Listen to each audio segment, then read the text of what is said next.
还被迫嫁给丑陋的怪物太子。然而对方长大后颜值发生翻天覆地的变化，人前他是个人人惧怕的小腹黑，在媳妇面前却是个哭唧唧的小奶狗，总是对着女孩撒娇求抱抱。一觉醒来，他发现自己穿书了，经过了解，这才得知穿到野兽与小姐的小说中，而且是19禁颓废文。当时自己还看得有滋有味呢。书中的皇太子是个受诅咒的丑八怪，全身长满可怕的纹样，被所有人厌恶。而他穿越到女主的姐姐身上，从小与皇太子并了娃娃亲。可婚礼当天，太子妃看到皇太子丑陋的脸时，被吓尿了裤子，当场选择了投湖洗澡。因此布雷克陷入了绝望，认定自己就是个害人的怪物，从而结束了悲惨的命运。想到这里，布雷克一定很伤心。在原著中，最爱的角色就是他，那么改变他黑暗童年的机会来了，决定去给他送温暖。当他打开皇太子的房门，别过来！随着声音，他停下脚步，只见一只团子缩在被子里瑟瑟发抖。我很丑，不要靠近，你会被吓尿的。安诗雅反而快步上前，二话不说一把掀开被子。皇太子顿时愣住，呆呆地看着眼前的女孩，半天才反应过来，捞起一只枕头将脸埋了进去，害怕自己的丑脸被女孩看到。当看到布雷克，发现根本不像小说中的阴暗颓废，反而像只乖巧可爱的小白兔，忍不住伸出自己的爪子，一把将他脸上的面具给摘掉，温柔地捧住他的脸颊。我从来没见过比太子殿下更好看的人，他很意外，因为从来没有人夸他好看过。安诗雅表示自己没有撒谎，这精致的鼻梁，完美的下颚线，完全是潜力股帅哥一枚。可布雷克却将他的手甩掉，你不是讨厌我吗？他连忙解释，我并不讨厌你，我当时没想自尽，只是心血来潮去湖里洗个冷水澡而已。他说谎了，不过现在自己才是安诗雅。听此，男孩瞬间落泪，我还以为你不喜欢我呢，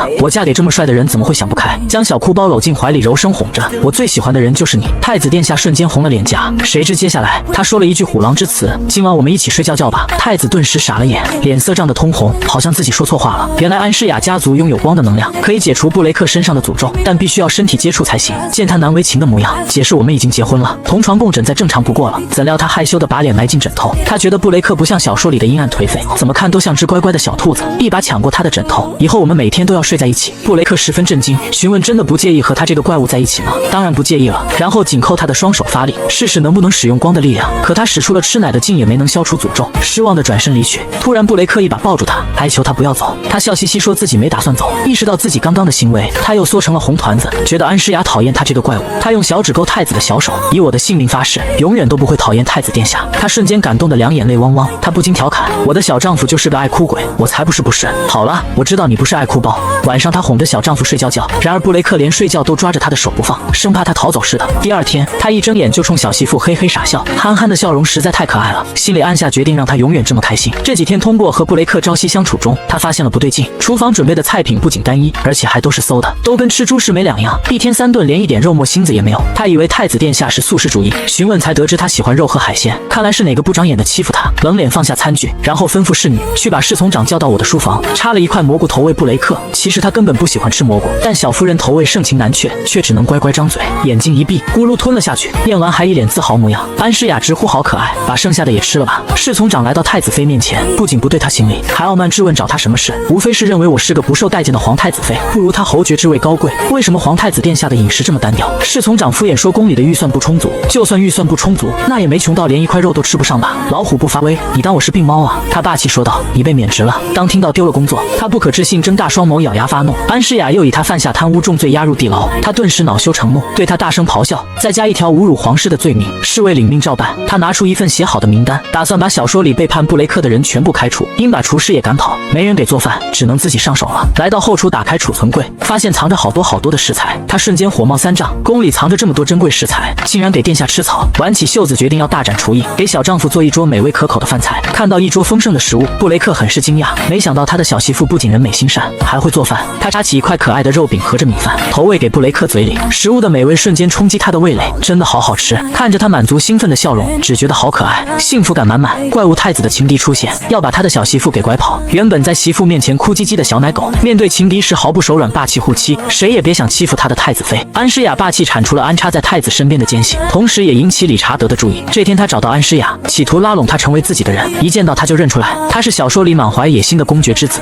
不仅觊觎皇位，还暗中谋害太子。谁知理查德一见面就质问他，怎么把太子宫里的人全部赶走了？是因为当初拒绝你，所以在生我的气。听此他气得火冒三丈，表示太子宫里的事与他无关。怎料变脸向他道歉，当初拒绝他的表白是迫不得已，借给他10个胆子也不敢娶未来太子妃。这个普信男未免自作多情，觉得我还喜欢他。理查德，你想多了，谁会喜欢你？你不过是个普通贵族，竟敢对皇太子妃无礼。他顿时震惊，没想到安诗雅变得这么快，刚想拉住他的手，突然被一只有力的手握住，怎料是皇太子布雷克。刻，他一改往日哭唧唧模样，秒变凶狠的小狼狗霸气护妻。安诗雅说过他不喜欢你。理查德刚想狡辩就被打断，他语气冰冷：“你应该叫他皇太子妃殿下。”当看到他的眼神，他立马怂了，恭敬鞠了个180度的躬道歉，恳请您原谅我的失言。布雷克甩开他的手，厉声警告：“要是再敢对皇太子妃无礼，到时别怪我不客气。”他瞬间吓得屁股尿流跑了，他毫不费吹灰之力把情敌赶跑。然而转身面对媳妇时，秒变乖乖的小白兔，表情十分委屈可怜巴巴，却说着霸道的话：“你不要看别的男生。”他握紧小丈夫的手，我最讨厌他那种油腻男，我喜欢像兔子一样可爱的男生。他羞涩地蹭了蹭小媳妇的手，人人惧怕的怪物太子竟然是个妻管严。小媳妇笑呵呵说要帮他洗香香，布雷克眨巴着卡姿兰大眼睛，反应过来立马开溜。小媳妇牢牢将他摁住，要带他去浴室，他害羞的死活不肯。原来是布雷克从出生起就带有诅咒传闻，只要接触到他身上的纹样，就会厄运缠身。他害怕诅咒传给小媳妇，一把甩开他的手。安诗雅知道传言都是借口，明白不想让他看到身上可怕的纹样，温柔地抱紧他安慰：“和你在一起每天都很幸福，所以不要总说自己是怪物。那我们一起去洗澡吧。”怎料他还是疯狂摇头，脸瞬间烧成猴屁屁。我会害羞。安诗雅乐了，原来是小丈夫不好意思了，看你可爱，忍不住逗你玩呢。把太子殿下气得挥舞着小拳拳。最后布雷克同意了洗澡，他便犹豫解开衣服扣子，边叫小媳妇不准笑话他，又哭唧唧地说：“看了你不要离开我，我的小丈夫这么可爱，怎么会离开你？快点洗吧，再拖下去就天亮了。”当看到布雷克身上的纹样，感到心疼不已，温柔地紧握住他的手。据说诅咒纹样蔓延时会伴随着剧烈的疼痛，可想而知他承受了多少的痛苦。他指着布雷克鼓鼓的小肚子开玩笑，说这是可爱的啤酒肚，整得他瞬间哭唧唧，直言从今天开始不吃饭了，不吃饭那就一直没我高了，要多吃饭才能长高高哦。对，我要多吃饭才能比媳妇高。谁知还没等他长高，情敌又来撬太子的墙角，不仅给他的小媳妇送礼物送情书，还送闪瞎人的大钻戒。为了阻止媳妇被拐跑，他撒娇卖萌求抱抱。安诗雅看着眼前的情书，写了一大堆如何喜欢他，是理查德那家伙，想不通他为什么要这样。之前他对原主爱答不理，如今又热情似火，难道他想利用我在殿下身边给他做探子？他吩咐侍女把这些礼物送回去，转告他以后别送了，就算送来一座临时矿山我也不会要。布雷克知道理查德贼心不死，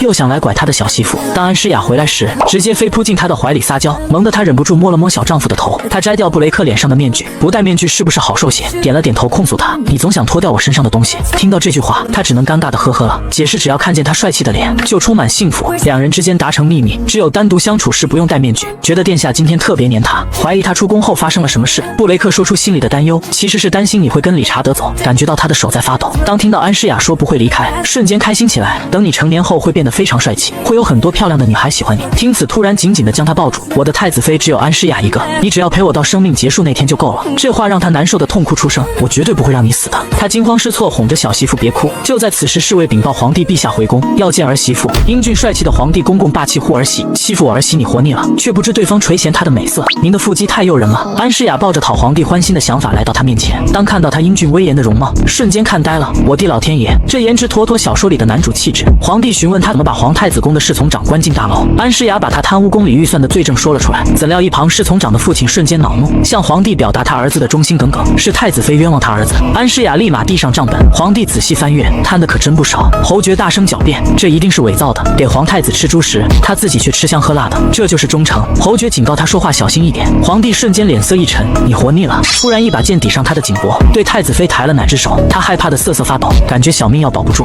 皇帝公公不仅帅气还护短，但安诗雅也吓得闭上了眼睛，以为皇帝要拔了侯爵，于是皇帝命令侍从先送他回宫。最后侯爵父子俩都被皇帝下令惩罚。安诗雅立了功，原本等皇帝召见，谁知却迟迟不宣，决定不能坐以待毙，要主动出击。就在准备上马车时，被一只小手紧紧拽住。他询问小媳妇去哪儿，他谎称去广场逛一逛，却被布雷克一眼识破，知道他去见皇帝，也要一起跟着去。我要保护夫人的安全，他无奈答应。然后两人手牵手来到皇帝的寝宫，却被光头侍卫拦下。布雷克见状冷声呵斥：“你竟敢挡太子妃的路！”侍卫秒怂不敢再拦。当两人闯入皇帝寝宫时，看到香喷喷的场面，此腹肌只因天上有。安诗雅瞬间热血澎湃，谁能想到丑陋的皇太子竟然有个荷尔蒙爆棚又帅气的爸爸？见媳妇被迷得神魂颠倒，某人打翻了醋坛子。皇帝询问找他有什么事，他提醒自己清醒点，此行目的是为了缓和这对父子之间的关系。怎料脑子进水，对皇帝称赞：“您的腹肌真的太诱人了。”说完才察觉自己在发疯，手忙脚乱解释：“那个我第一次看看男人。这话让布雷克震碎自己的认知，感觉要完蛋了，越描越黑。皇帝尴尬的咳了咳，拿起衣服披上，表示今天不适合谈话，让他们下次再来。见皇帝裹得严严实实，觉得至于这样吗？出来后看到布雷克闷闷不乐，以为他是第一次被爸爸赶出来导致的，其实是吃醋了。小媳妇之前明明喜欢可爱的男孩，现在却喜欢腹肌男。艾德温，你跟我来一下。神秘把他带到无人的角落，命令他脱掉衣服。侍卫瞬间懵了，但还是照做。布雷克两眼放光的上手抚摸，这99块肌肉太帅了。在得知小媳妇垂涎皇帝的腹肌，他就吃上了老爸的醋，于是偷偷摸摸的去找侍卫讨要训练18块腹肌的功法。安诗雅给布雷克擦拭发时，发现他闷闷不乐，一直用手捂着肚子上的肉肉，哄着给他做好吃的。谁知他却无动于衷，坚定表示明天开始不吃饭，扑到床上耍赖。他要练像父皇那样的18块腹肌。安诗雅这才反应过来，原来是在意自己说他是宝宝肚，没办法，只能使出他哄娃的绝招，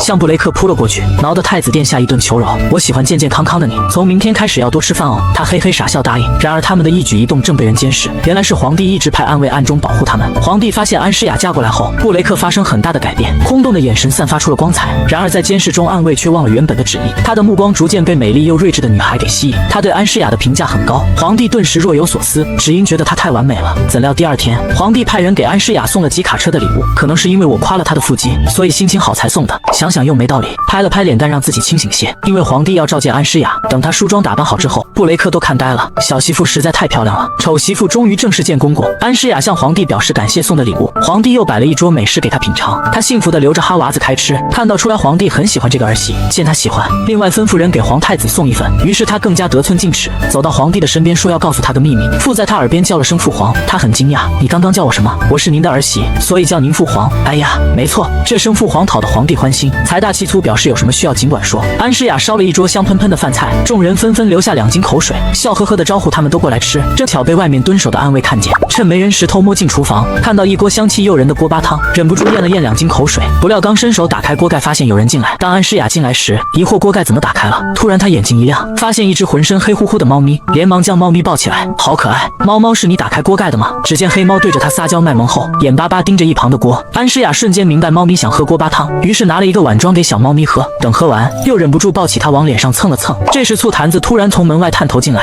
眼睛直勾勾盯着安诗雅怀里的猫，语气酸溜溜：“你一定抱它那么紧吗？”可他的小媳妇完全沉浸在撸猫的快感中，你看它多可爱，它好像很喜欢我。可布雷克却说它是公的。安诗雅一脸疑惑地把猫猫转过来去性别，猫猫却像听懂人话似的，吓得从他怀里挣脱跑路。宝子们，你们知道猫猫是谁吗？丑媳妇终于正式见公公。安诗雅向皇帝表示感谢，您送的礼物我很喜欢。皇帝又吩咐人摆了一堆美食叫安诗雅品尝。看到安诗雅两眼放光的样子，皇帝心满意足，露出一脸宠溺的笑容。见此，安诗雅立马得寸进尺：“陛下，我有个秘密要告诉你。”说完走了过来，凑近皇帝的耳边，轻声叫了声父皇。听此他顿时愣住：“你刚刚叫我什么？我是您的儿媳，所以陛下您就是我的父皇。”“是啊，没错。”这声父皇讨得皇帝欢心，大气表示有什么需要帮忙的随时来找他。回去后，安诗雅四仰八叉地躺在床上，回想白天遇到的可爱猫猫，顿时一脸陶醉。就在这时，有人悄悄咪咪爬到床上，是布雷克。他眨巴着宝石般璀璨的大眼睛，歪着脑袋奶声奶气喵呜一声，随后抱着媳妇撒娇：“老婆喜欢小猫，所以我也要做一只小猫。”眨巴着卡姿兰大眼睛，委屈巴巴地模样：“你都有我了，我可以成为你的兔子、小猫、小狗，所以你不要找其他小动物了。”说完又猫呜一声，直接把安诗雅的心给萌化了，控制不住一把将她抱住：“殿下，你也太可爱了吧！”布雷克见小媳妇被攻略，露出得逞的笑容。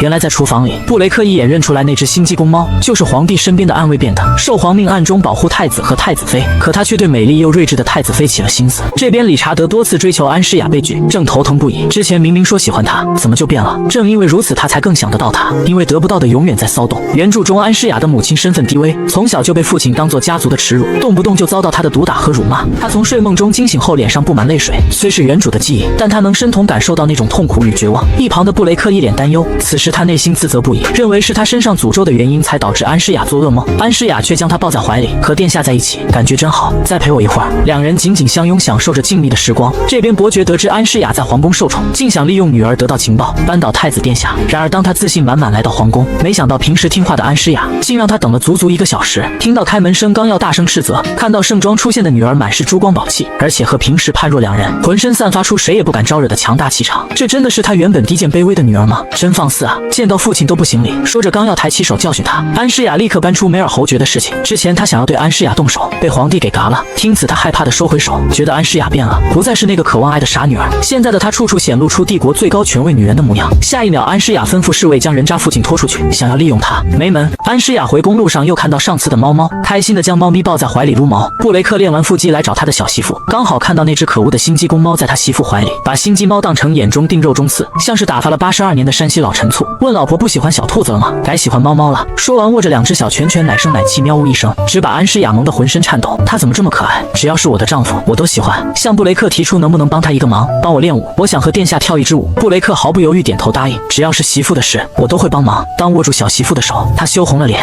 ，2只小小的身影随着音乐的旋律舞动。谁知没过多久，安诗雅就暴露本性，狠狠踩了太子殿下的脚。对不起，我好像还是学不会。布雷克不仅不生气，还一直鼓励并温柔指导他，因此他这才重振旗鼓继续练习。2人从白天跳到黑夜，乐在其中。第2天，安诗雅做了一锅美食献给皇帝，皇帝迟疑地看着这锅东西询问：“不会有毒吧？”他笑着解释：“不是毒药。”皇帝勺了一口品尝，瞬间美味充满他的味蕾，不吝啬夸赞他做的很好吃。然而皇帝却吹起儿媳的彩虹屁，就算是毒药我也会吃，这简直是宠儿戏狂魔。财大气粗的皇帝说要把壶填了，给安诗雅建一个玻璃温室，就是他曾经掉进过的壶。安诗雅表示以后不会有这种失误，可奈何皇帝态度很坚决，不能放任不管。那个壶险些要了我儿媳的命。安诗雅将此事告知布雷克，本想让他去劝劝皇帝，怎料他比皇帝还要猴急，这壶淹过他的小媳妇，恨不得立马填了。这果然是亲生的，父子俩的霸道配方都一样。布雷克憧憬着在里面种上白菜，到时候做辣白菜，还要种玫瑰花送给小媳妇，因为玫瑰花的花语是我爱你，也是求婚送的花。安诗雅捏了捏布雷克可爱的脸蛋，还是等你长大些吧。他不服气，我已经长大了。到了舞会那天，安诗雅打扮得光彩夺目，连沉默寡言的皇帝也破天荒夸赞很漂亮。他向皇帝竖起大拇指，父皇今天格外的帅气，惹得他扑哧一笑，油嘴滑舌。随后牵着他一同出场。舞会上，众人纷纷向皇帝和太子妃行礼。安诗雅发现理查德那家伙也在，都被他拒绝多次了还来，怎么脸皮那么厚？转过头看了一眼身旁英俊帅气的皇帝，怎么也得是这个颜值才赏心悦目，要不然就像布雷克那样可爱的。皇帝发现安诗雅的异样，询问怎么了。见状，他凑到对方耳边，在这里父皇最帅了。然而这句话立马逗得他展露宠溺的笑容，这笑容瞬间引起全场骚动。平时高冷威严的陛下竟被太子妃给逗笑了。接下来皇帝宣布舞会正式开始。此时安诗雅有些紧张，皇帝会邀请他一起跳舞吗？可他还是想跟布雷克跳第一支舞。就在他为难时，皇帝当众宣布，他因舞技有所退步，所以就不和他可爱的儿媳跳舞了。最后转头微笑看着安诗雅，你的第一支舞还是留给布雷克一起跳吧，我会等着第2支。听此，安诗雅很感动，原来他一直都知道自己的想法。皇帝宠溺摸了摸他的头，安诗雅感到心里暖暖的。吃瓜们也纷纷惊叹，皇帝不仅笑了，还摸了太子妃的头。为了这次皇室宴会，安诗雅做足了功课，她游刃有余地向贵族们攀谈，她的渣爹却望着她恨得咬牙切齿。谁知此时讨人厌的理查德又出现在她面前，他满怀信心地邀请安诗雅跳第一支舞。安诗雅想也没想，立马拒绝他。太子妃的第一支舞当然是和太子殿下一起跳，这人也忒不要脸。理查德当众被拒绝，虽自尊心受挫，但敢怒不敢言，只能灰溜溜地转身走了。随后安诗雅来到阳台上透透气，这是她第一次和布雷克分开那么久，想到她的小兔子丈夫，掏出手绢默默地擦眼泪。突然传来女孩的声音，随着帘子掀开，露出一张欣喜的笑脸，是女主戴安娜。安诗雅很意外能在这里遇见她，但戴安娜一见到姐姐，殷殷地表达了对姐姐的思念，睁着亮闪闪的眼睛对安诗雅一顿猛夸：姐姐今天很漂亮，姐姐不仅帅气又优雅，像天使一样。原来戴安娜很喜欢姐姐，但因为渣爹的差别对待，他们俩经常被迫分开。戴安娜一阵东张西望，四周围确认后，这才掏出礼物送给安诗雅，这是她用零花钱偷偷买的。安诗雅接过礼物，真诚地感谢她。宴会结束后，安诗雅刚从车上下来，布雷克就飞扑过来抱住她。安诗雅询问他：我看起来怎么样？听到布雷克夸赞自己漂亮，她羞涩笑了笑。回到卧室，布雷克才得知安诗雅没有跳舞，他震惊地询问缘由：因为我的第一支舞想和殿下一起跳，今天还见到可以帮助殿下解除诅咒的人，是个可爱漂亮的女孩子。握着她的手，让布雷克答应他一件事：将来你身上的诅咒解除了，一定要和我跳舞。布雷克听到后心里感到十分不安，除了你，我还会和谁去跳舞呢？见安诗雅不说话，他感到更加恐慌，下一秒眼泪滴滴答答滑落。我觉得有一天你会丢下我离开。他情绪激动，摇晃安诗雅的肩膀，苦苦哀求：我不要其他人，我只要你，你想要什么我都能实现的，求求你不要离开我。安诗雅也难过的抱住布雷克，最终在他声声祈求中心软答应下来。明知道那是善意的谎言，自己终究还是要离开。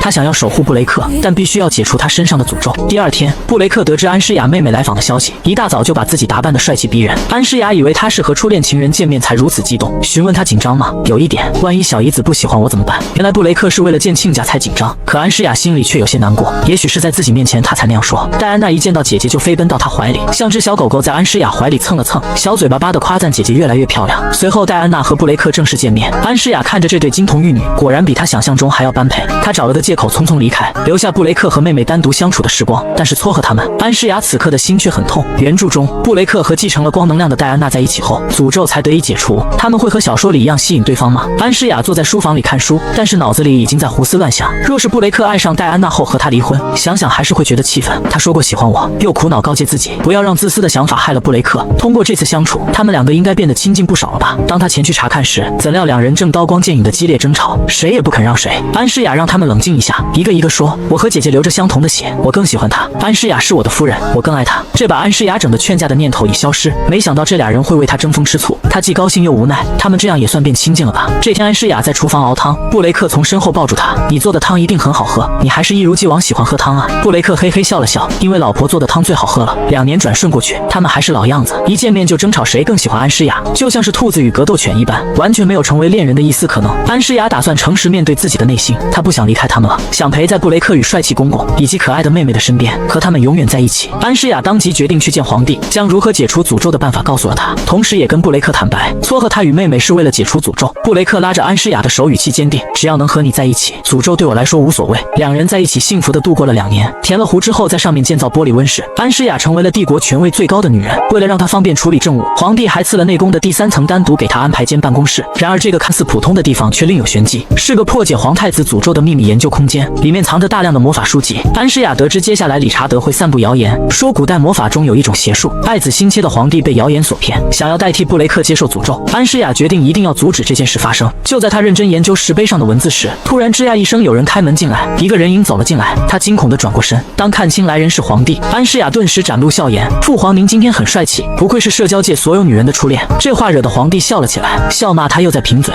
安诗雅问皇帝是来看石板的吗？皇帝表示他是来看安诗雅的。得知他总是不休息寻找破解诅咒的方法，很担心她的身体，轻抚安诗雅的头，叫她劳逸结合。皇帝的关心让她感受到父爱的温暖。夜晚，安诗雅看着熟睡的小丈夫，万幸的是，这2年布雷克身上的纹样没有再继续恶化。她的小丈夫睡得真香，忍不住上手拨弄她的头发。突然，布雷克醒了过来，对着她嘿嘿傻笑。他握住安诗雅温暖的手，只要有她在身边，再也没有做过噩梦。因为明天布雷克还有训练，安诗雅得赶紧哄他睡觉，温柔轻拍他的后背，柔和低声哼唱着摇篮曲：“宝宝快睡吧。”然而布雷克突然猛地起身，激动说：“他不是宝宝，可在我眼里，你就是可爱的宝宝啊！”听此，他瞬间惨遭打击。安诗雅自知伤到他弱小的自尊心，连忙哄着：“我的小丈夫，赶快睡觉吧。”他气呼呼反驳自己也不小了。安诗雅大概知道他想听什么话，可就是不想顺着他，喜欢看他像只炸毛的小猫。原来是诅咒的原因。布雷克一直发育很慢，过去2年，他的身高在3人中一直最矮，因此小心灵受到重创。安诗雅想到原著中布雷克的身高只比理查德矮一点，再怎么也有1.75米以上。看他这么在意，忍不住想逗逗他：“不吃饭会长不高哦，我今天做了好吃也不吃吗？”一听是小媳妇做的，布雷克顿时馋得2眼放光，乐颠颠地跟着他一起来到餐厅。布雷克夹起一根豆芽放在眼前打量，感觉这玩意会突然朝他张开大嘴巴，真让人下不了嘴。安诗雅却忽悠他：“吃了豆芽就会长高高哦。”布雷克信以为真，闭上眼一副视死如归的模样，将豆芽快速塞到嘴里，一边咀嚼一边点头，又听话地尝了一口汤，顿时美味充满他的味蕾，好好喝呀。然而他们却不知道，戴安娜正站在门外偷听他们谈话，最终还是转身离去。转眼下了第1场初雪，安诗雅注意到戴安娜今天无精打采的模样，询问她是不是有心事。戴安娜却一惊，回答什么事也没有，笑呵呵地站起身，邀请布雷克去打雪仗。砰的一声，可怜的太子殿下被小姨子砸了999次。布雷克气得骂小姨子卑鄙，竟然偷袭他。安诗雅满脸羡慕地看着他们打雪仗，一旁的侍女看出来，殿下你也一起去玩会儿吧。片刻，安诗雅也加入他们的战队。打完雪仗，安诗雅发现妹妹腿上的异样，脸颊也有些红肿，询问她是不是腿受伤了。戴安娜却支支吾吾，谎称刚才打雪仗时摔伤的。她握住妹妹的手：“你再继续说谎的话，姐姐会伤心的。”面对姐姐的关心，戴安娜的心理防线崩塌，委屈地掉下眼泪。安诗雅紧紧地将她抱在怀里。原来是渣爹逼迫戴安娜将影像石放在皇太子宫打探消息，只因她不愿意，也不想成为家族联姻的棋子，就被渣爹扇了一个耳光，还用鞭子狠狠地抽打小腿，给她最后一次机会。如果今天不将影像石放好，就立刻安排她嫁给老头。她绝对不可能害姐姐，她的梦想是成为皇家骑士保护护姐姐。得知事情的经过，安诗雅很气愤，不黑太子收拾邪恶老丈人，酷帅狂霸拽。然而面对媳妇时，秒变乖乖小白兔，在他怀里撒娇求抱抱。安诗雅得知妹妹没有按扎爹的要求监视他和布雷克，就被抽打一顿。看着他小腿上的伤痕，十分气愤，人渣就该扔到垃圾堆去。晚上将妹妹哄睡后，向布雷克解释今晚不能和他一起睡。他握紧小媳妇的手表示理解。第二天，渣爹满脸愤怒擅闯太子宫，他的目的是接走戴安娜。就在他和侍卫干架时，布雷克出现，下令带伯爵去温室。翁婿俩第一次见面，可女婿浑身散发出上位者威严的气场，不禁让他感到瑟缩。当年阴沉的小鬼如今大变样。布雷克告知他，戴安娜以后会在皇太子宫生活。听闻伯爵气得咬牙切齿，果然是戴安娜背叛了他，竟谎称戴安娜想取代姐姐成为太子妃，所以才教训他一顿。太子殿下，您所剩的时间也不多了吧？怎料他语气坚定说自己不会死，这话让他大惊失色，怀疑太子已经找到破解诅咒的方法。就算我死了，也不会让安诗雅回到那个家。伯爵在心里暗骂他，怎料被太子道出，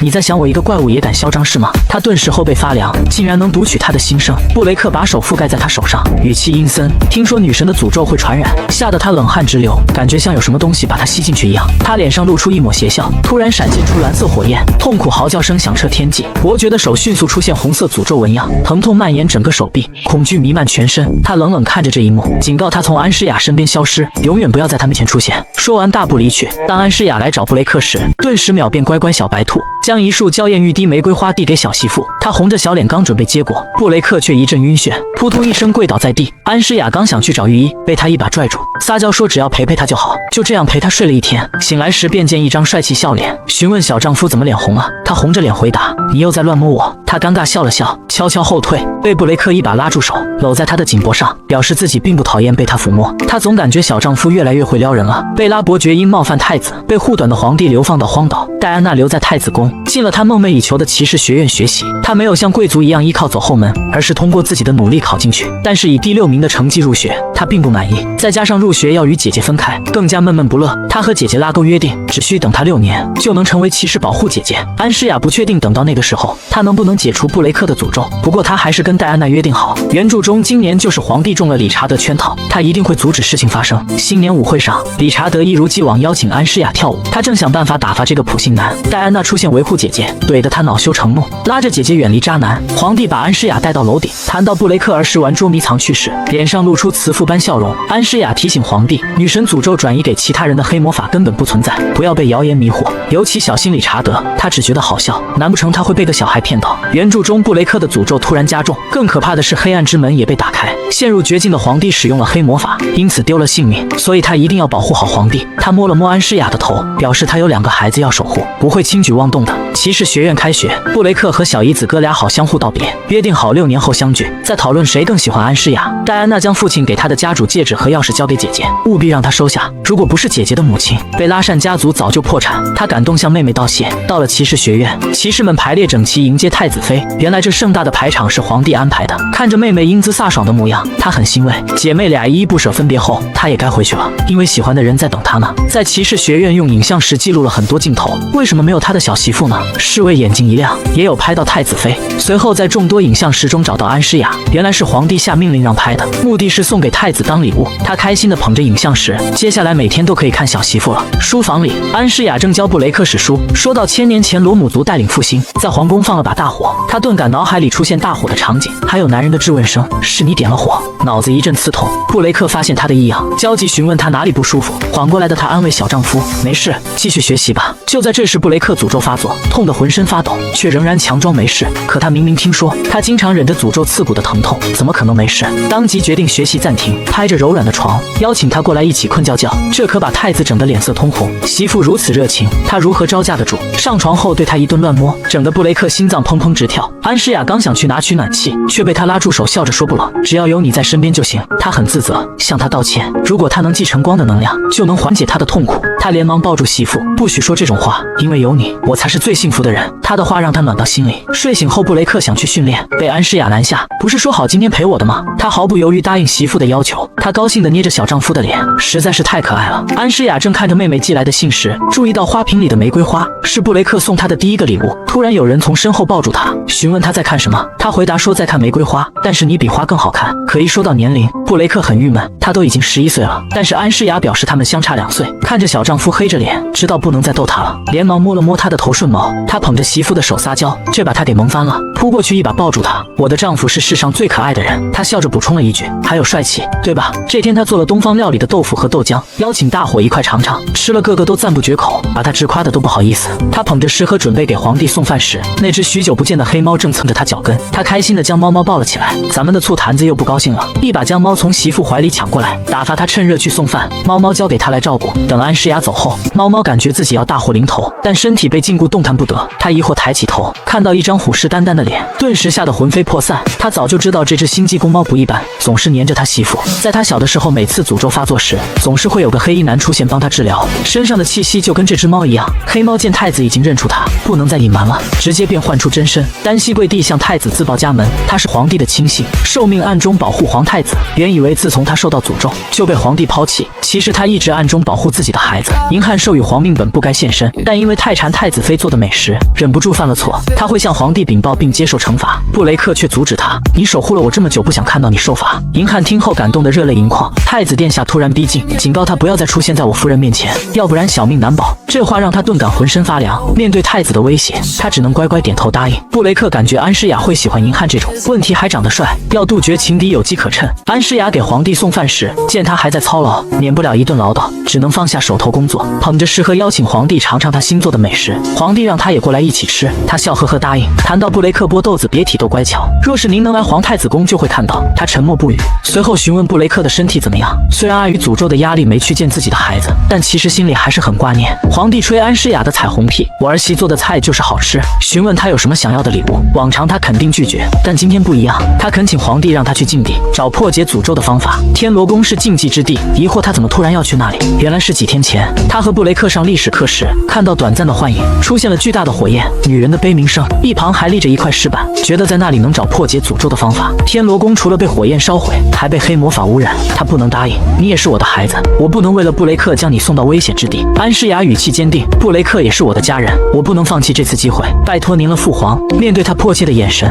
皇帝只能无奈答应。夜晚，皇帝在等银汉现身，拜托他保护好太子妃。他答应皇帝的请求，并让他回收刚才的话，保护太子妃是他心甘情愿。到了去天罗宫的日子，安诗雅决定隐瞒这件事，如果让布雷克发现肯定会反对，谎称马上到皇宫舞会，需要准备的东西太多，所以会回来晚一点。小丈夫对她深信不疑，嘱咐她不要太累，早去早回。推开密室门，探了个脑袋进去，发现他们已经在那等了，旁边还有个黑发帅哥。皇帝告知他，由银汉护送他到天罗宫。他歪着脑袋沉思，感觉你很熟悉，突然想起来他是东方帝国的皇子，把他吓得冷汗直流。难道发现他是那只黑猫了？为了解除心爱之人的诅咒，她瞒着小丈夫偷偷进入禁地，发现了惊天大秘密，危险也随之而来。她能否逃出魔物的魔爪？皇帝将盒子递给安诗雅，是神殿的进化工具，可以抵挡黑魔法，嘱咐她有一丝危险要马上回来。她让皇帝放心，要是有危险会立刻逃走。看他表情凝重，这么帅气的脸都变得不好看。皇帝说他又调皮了，我父皇可是帝国最帅的人，这把他直夸得不好意思，觉得逗他们很有趣。这父子俩都对夸赞没有免疫力。银汉有些迟疑，因为使用移动法术需要握着安诗雅的手，听闻他毫不在意，表示可以接受。两人闭上眼睛，两只手握在一起，随着一阵轰隆隆的响声，转瞬到了天罗宫。映入眼帘的是一片荒凉的地区，因为黑魔法，这片土地都受到污染。他们走进宫殿，地上随处可见的骷髅，越往里走感觉越危险。银汉提议还是回去吧，可安诗雅还想再观察，突然发现一块大石板，和湖里捞出来的石板相似。当他的手触碰到石板，抵挡黑魔法的项链顿时闪烁出光芒，脑海里又出现幻影。女人质问男人为什么要做出这种事。幻影消失后，他站立不稳，银汉连忙扶住他，我们还是回去吧。安诗雅强忍着不适，表示还想再看看。还没说完，银汉突然将他抱了起来，他们被魔物包围住。银汉抱着他奋力往前跑，魔物在屁股后面追。本以为跑进宫殿就能甩掉，没想到这么窄还能进来，通道也被堵住，他只能拔出剑，和张着血盆大口的怪物决一死战。就在这时，安诗雅发现了异样，魔物们的目标似乎不是他们。突然，哐当一阵响，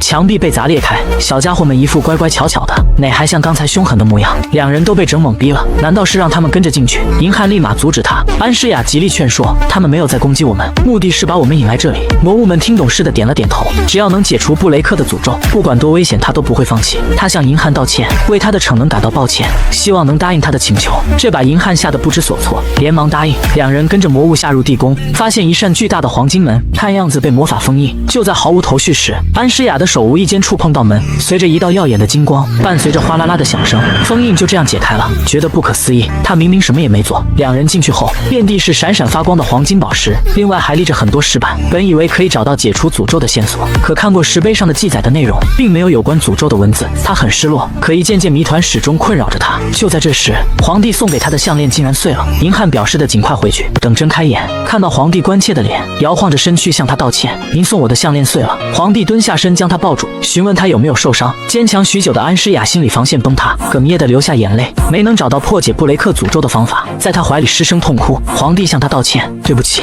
是我给的压力太大。”轻拍他的背安慰。就在这时，侍从禀报太子殿下诅咒发作晕倒，昏睡了3天3夜不省人事。安诗雅担心坏了，心里既难过又自责，明知只有戴安娜才能解除布雷克的诅咒，都怪自己自私贪心，只想着陪伴在他身边，才导致诅咒提前发作。心痛的紧握他的手：“是我错了，只要布雷克能醒过来，他就马上离开。”他一遍又一遍不停地祈求。布雷克像是感应到似的，突然睁开了眼眸：“安诗雅，你不要离开我。”他惊喜地抬起头：“我不走，就在这里陪着你，我们说好了。”他强忍着疼痛说完最后一句话，又晕厥了过去。过去4天了，每天看着布雷克被诅咒折磨得苦不堪言，他内心跟着揪痛，多么希望自己是戴安娜，就能缓解他的痛苦。就在此时，皇帝忧心忡忡来看望布雷克的病情，先是轻拍安诗雅的后背安慰，然后来到布雷克的床前，心疼抚摸着儿子烧得通红的脸：“对不起，作为父亲我来得太晚了，您没有来晚。”安诗雅虽面容憔悴，但眼神十分坚信布雷克会没事的，再次叮嘱皇帝不要相信黑魔法的传闻。他让安诗雅放心，要一直守护他和布雷克，保证绝对不会去碰黑魔法。听此，他这才放下悬着的心。这边理查德收到消息，皇太子高烧昏迷4天不省人事，他联想到皇帝绝不会把太子之位让给自己，如果其他皇族继承的话，那么他成为皇帝的机会将十分渺茫。此刻心中邪念燃起，下定决心赶紧除掉皇帝，于是派人向外散布谣言，称罗姆族有个会施展黑魔法的人，可以自由地转移诅咒。只是没想到皇帝并不上当，他又想到另一个计划，如果安诗雅成为公主，那她的丈夫就能坐上皇帝之位，是时候来找她了。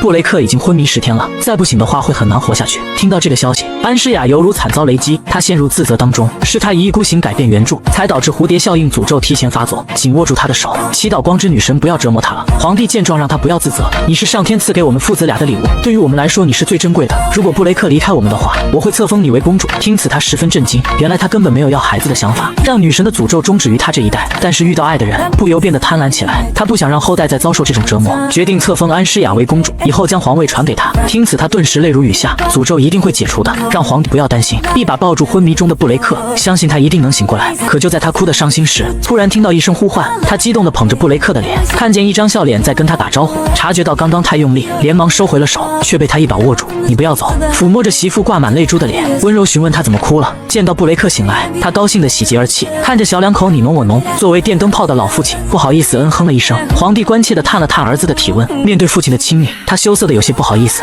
时隔3年，这对父子终于相见，本想出去喊医生过来检查，让他们单独相处一会儿，没想到被他牢牢握住不撒手。皇帝瞬间明白，表示他去就可以。等皇帝走后，布雷克迫不及待将媳妇抱住，诉说着对他的思念之情。在他昏迷期间，好在听到夫人的呼唤，才有力量抗争诅咒的折磨，笑着感谢媳妇。听此他哽咽地流下眼泪，很庆幸他终于醒了过来。自从布雷克醒来后，皇太子宫发生了很多变化，皇帝不仅经常来太子宫，还抽出时间陪他们一起吃饭。见父子俩只顾着闷头干饭不说话，安诗雅操碎了心，这样下去可不行，于是想办法让两人亲近些，向皇帝介绍布雷克：“我们太子殿下是不是超级可爱？”皇帝表情淡漠，嗯了一声，唰的一下又跑到皇帝身边，叫布雷克抬头看看，我们父皇是不是特别帅？殊不知这话瞬间让他打翻了醋坛子，有必要说2次特别吗？他瞬间卡壳，不明白怎么了。饭后询问他才得知，因为皇帝经常来，所以和媳妇在一起的时间就少了许多，撅着小嘴表达不满：“和陛下在一起，你就只夸他帅，我不是也夸你可爱了吗？”怎料他突然抱住安诗雅撒娇：“不许再夸他可爱，原来我的小丈夫是个醋坛子。”他笑着承认自己就是个醋坛子，毕竟我的眼里只有你吗？每次媳妇都叫他殿下显得生疏，这次让安诗雅以后叫他布雷克，叫殿下是因为礼法。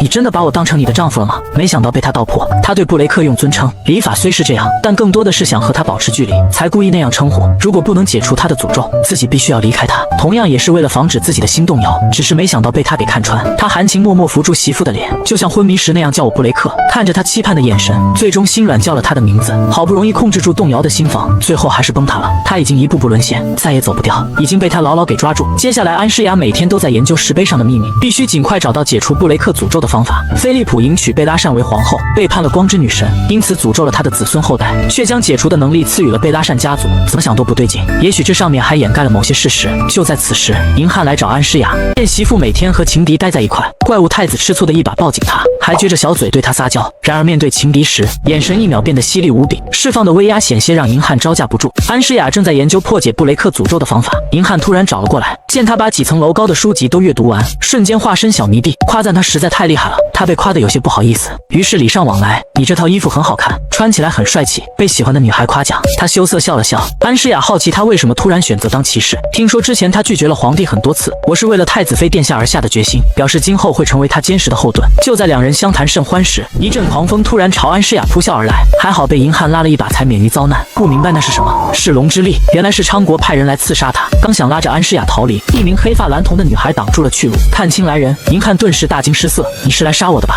他急忙解释自己是来请兄长回去的，白龙已经选我做主人，现在恳请你成为昌国的皇帝。银汉表示拒绝，别想在我面前耍花招，根本不想听他的解释。说完立马转身走开。安诗雅好意为他说话，谁知把他当成竞争对手。银汉之所以不选择他，肯定是因为这个女孩自己躺着都能中枪，真是倒霉透了。手中聚满了龙之力，对他发出攻击，怎料刺得他眼睛都睁不开。2个小时过后，只见刚刚还气势汹汹的人，现在却倒地不起。银汉关切询问他的情况，好在没有受伤，然后把黑发女孩带回他的府邸。布雷克见小媳妇回来，兴奋地扑过去把她抱住，我想你了。而他只是出去才不到1个小时，他撅着小嘴撒娇，1个小时要等很久很久。突然板着张冷脸提醒安诗雅忘了什么，布雷克原来是忘记叫他的名字，他这才满意的露出开心笑容。他注意到小丈夫的耳朵红了，这时银汉出现，布雷克一秒变脸，知道这几天安诗雅都和他待在一起，对他自然没好脸色，释放的威压险些让银汉招架不住。我有话和太子妃说。安诗雅明白他要说博汉的事，布雷克心里不停冒着酸气，嘱咐小媳妇快点回来。原来他是昌国的皇子，拥有皇族血脉的一部分人会得到龙的选择，虽然他是宫女所生，但和母亲一起过得很幸福。不料得到龙选择的那一刻发生了悲剧，选择他的是不祥之兆的黑龙，因此皇帝愤怒下令要杀了他们母子，最终只有他逃出来。之后博汉被神圣的白龙选中，也是龙人中唯一拥有选择谁继承皇位的人。就在此时，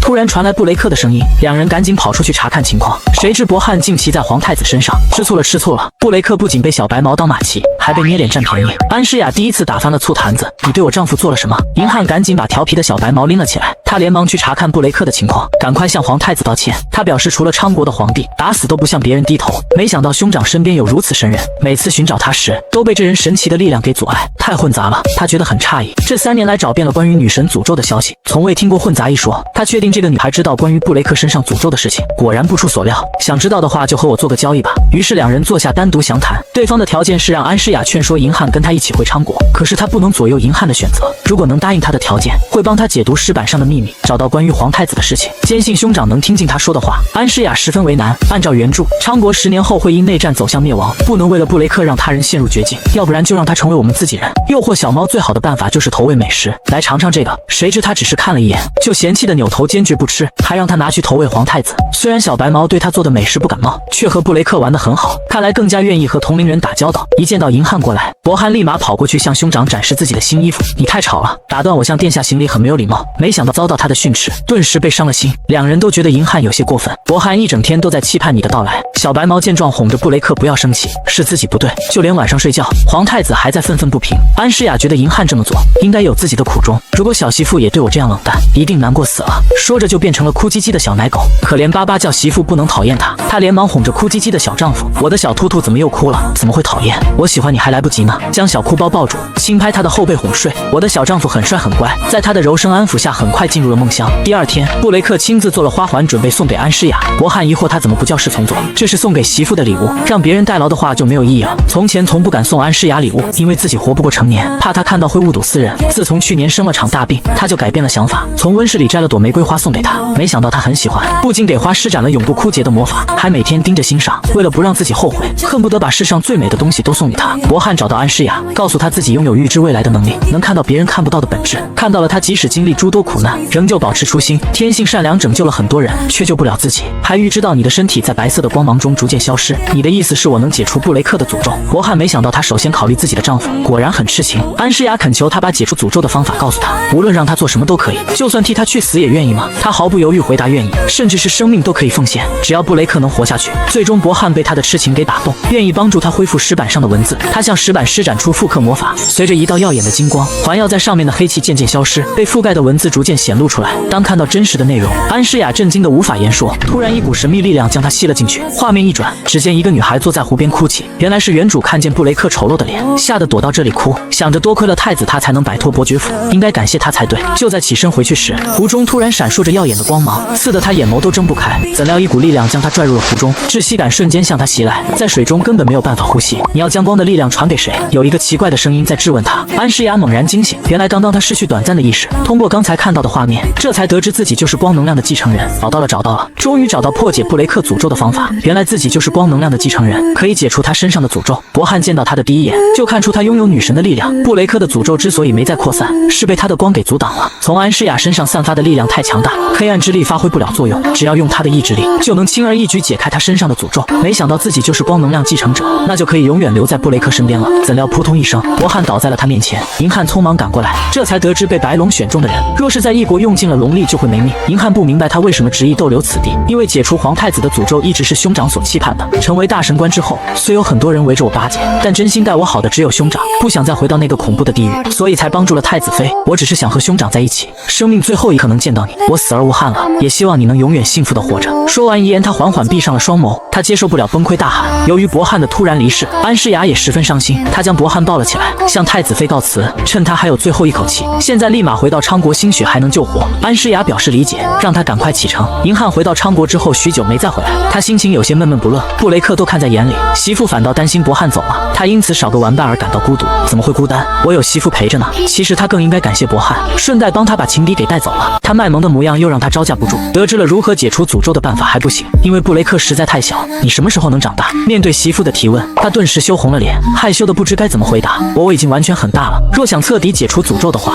还得需要殿下长大一些，要比栗子大很多才行。见他受到打击，立马改口，好像已经有桃子那么大了。他还是拢拉着脑袋，这才意识到他不喜欢自己把他当成小孩。布雷克立马要去锻炼18块腹肌，让媳妇再等等，他会马上长大的。于是两口子牵手一起去练武场，谁知在路上遇见了皇帝，爆了！布雷克第一次被父皇抱，就羞得他满脸通红，媳妇还在看着呢，他的老脸往哪搁呀？安诗雅，你也一起来吧。然后左右开弓扛起了2只崽子，在路上刚好遇见了皇帝，他抚摸着安诗雅的头，询问他们去哪里。布雷克回答说去练武场，我们一起去吧。他打算陪这2个孩子，两人都觉得他有些反常，平时来太子宫只是吃个晚饭就走，看来他是想和布雷克增进父子之间的关系。看着他们难得在一起的画面，他内心感到很欣慰。只是没过多久，皇帝迈着2米8的大长腿把2小只落下，转头还嫌弃他们小短腿实在太慢，谁知下一秒就把儿子抱了起来，这把他给吓懵了。而安诗雅则在一旁磕糖吃瓜。布雷克挣扎着要皇帝把他放下，软绵绵拳头砸在爸爸身上没一点杀伤力，媳妇还在看着呢，这么大还被父亲抱，这面子还要不要了？安诗雅，你也一起来吧。他连连摆手拒绝，怎料突然单手将他抱起，红脸嚷嚷着快把他放下来，自己又不是小孩子。皇帝毫不费力单臂抱起2只崽子去练武场，他一直都很爱自己的儿子，只是迫于诅咒的压力才不敢接近他。银汉突然现身向他告别，表示要回昌国保护弟弟，很抱歉，我不能再继续守护您了。皇帝还把昌国附近的矿山转让给他，他不能收这么贵重的东西，收下吧。保护弟弟需要力量，以后需要帮助随时和我说。银汉决定以后会好好报答他。这一刻他想通了，连银汉都能守护自己的家人，勇敢回到祖国。布雷克和安诗雅对于他太珍贵，所以才一直小心翼翼。他现在可是帝国最强大的皇帝，还有什么可怕的？谁也不能动我的家人。他将木剑丢给儿子，我们来比一场吧。布雷克毫不犹豫应下比试。安诗雅没想到爱子如命的皇帝毫不留情，一点也不让着自己儿子，步子迈开一点，这样猴急只会向对手暴露自己的缺点。得到父皇的细心指导，不服输的太子握紧剑请求再比试一次。两人大战了300回合，他每次都被爸爸给揍趴下。皇帝指明他握力不够，所以才导致剑被对方挑飞。他坚定表示会继续精进自己的剑术。他发现布雷克刚才还觉得用木剑丢脸，此刻连眼神都变坚韧了。剑练得差不多，他宣布今天就练到这里，等等，我还可以继续练习。可皇帝坚定让他明天再练吧。原来他是怕明天爸爸不来，才舍不得结束训练。他温柔抚摸着儿子的头，笑着承诺以后每天都会来的，又夸奖他非常努力非常棒。哪料他是个不经夸的，脸红的不知所措，连说话都变结巴。看来艾德温教的不错，我得好好奖励他。听此他十分开心。皇帝宠溺抱起了儿子，刚才练剑辛苦没有力气了吧？然而他红着脸请求父皇将他放下，转头又想抱安诗雅，我就不用了。就连吃饭这对父子还在谈论剑术，有了共同话题，他们现在能够自然的聊天不尴尬了。按照约定，皇帝每天都来太子宫指导布雷克剑术，很快迎来了光之庆典。在原著中，布雷克中了理查德的圈套，参加庆典时面具被摘掉，他丑陋的面容不仅被众人指指点点，还纷纷朝他扔出臭鸡蛋。此事给他带来了很大的伤害，他得赶紧想办法杜绝此事发生。晚上入睡时，他询问布雷克想不想参加庆典。我不想去，还是最喜欢和媳妇单独过2人世界。他同样也是。于是2人约定好等解除了诅咒再一起去，然后愉快地抱着媳妇进入梦乡。庆典时虽和布雷克待在一起，但皇宫舞会避免不了要参加，照常和皇帝一同出席。又见到讨厌人的理查德，然而他却十分自信满满，今天一定让安诗雅成为他的人。安诗雅刚拒绝了第99个邀请他跳舞的男人，又突然冒出来个厚脸皮的，陪我跳一曲吧。此人不仅毫无礼仪，还浑身充满刺鼻的酒味，让人倒胃口。原来他就是皇帝的侄子，下一任皇位候选人中最有力的竞争者。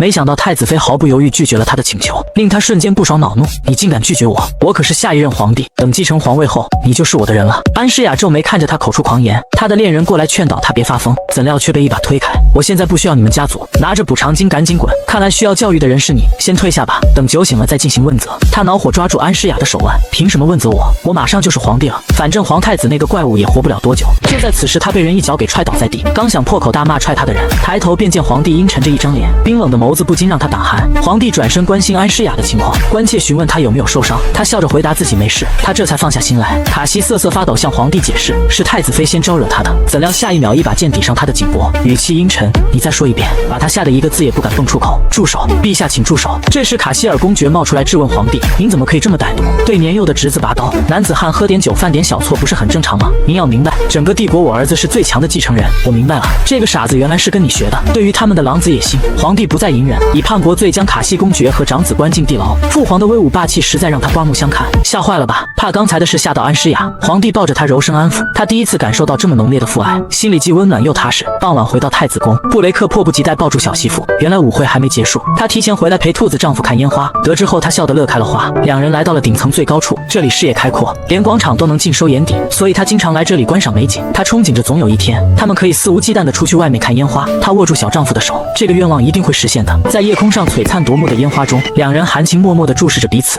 就在安诗雅被美丽的烟花转移视线时，而布雷克仍旧专注看着媳妇的侧脸，心脏不自觉扑通直跳。在繁星烟火浪漫的氛围下，他情不自禁贴了上去，亲了。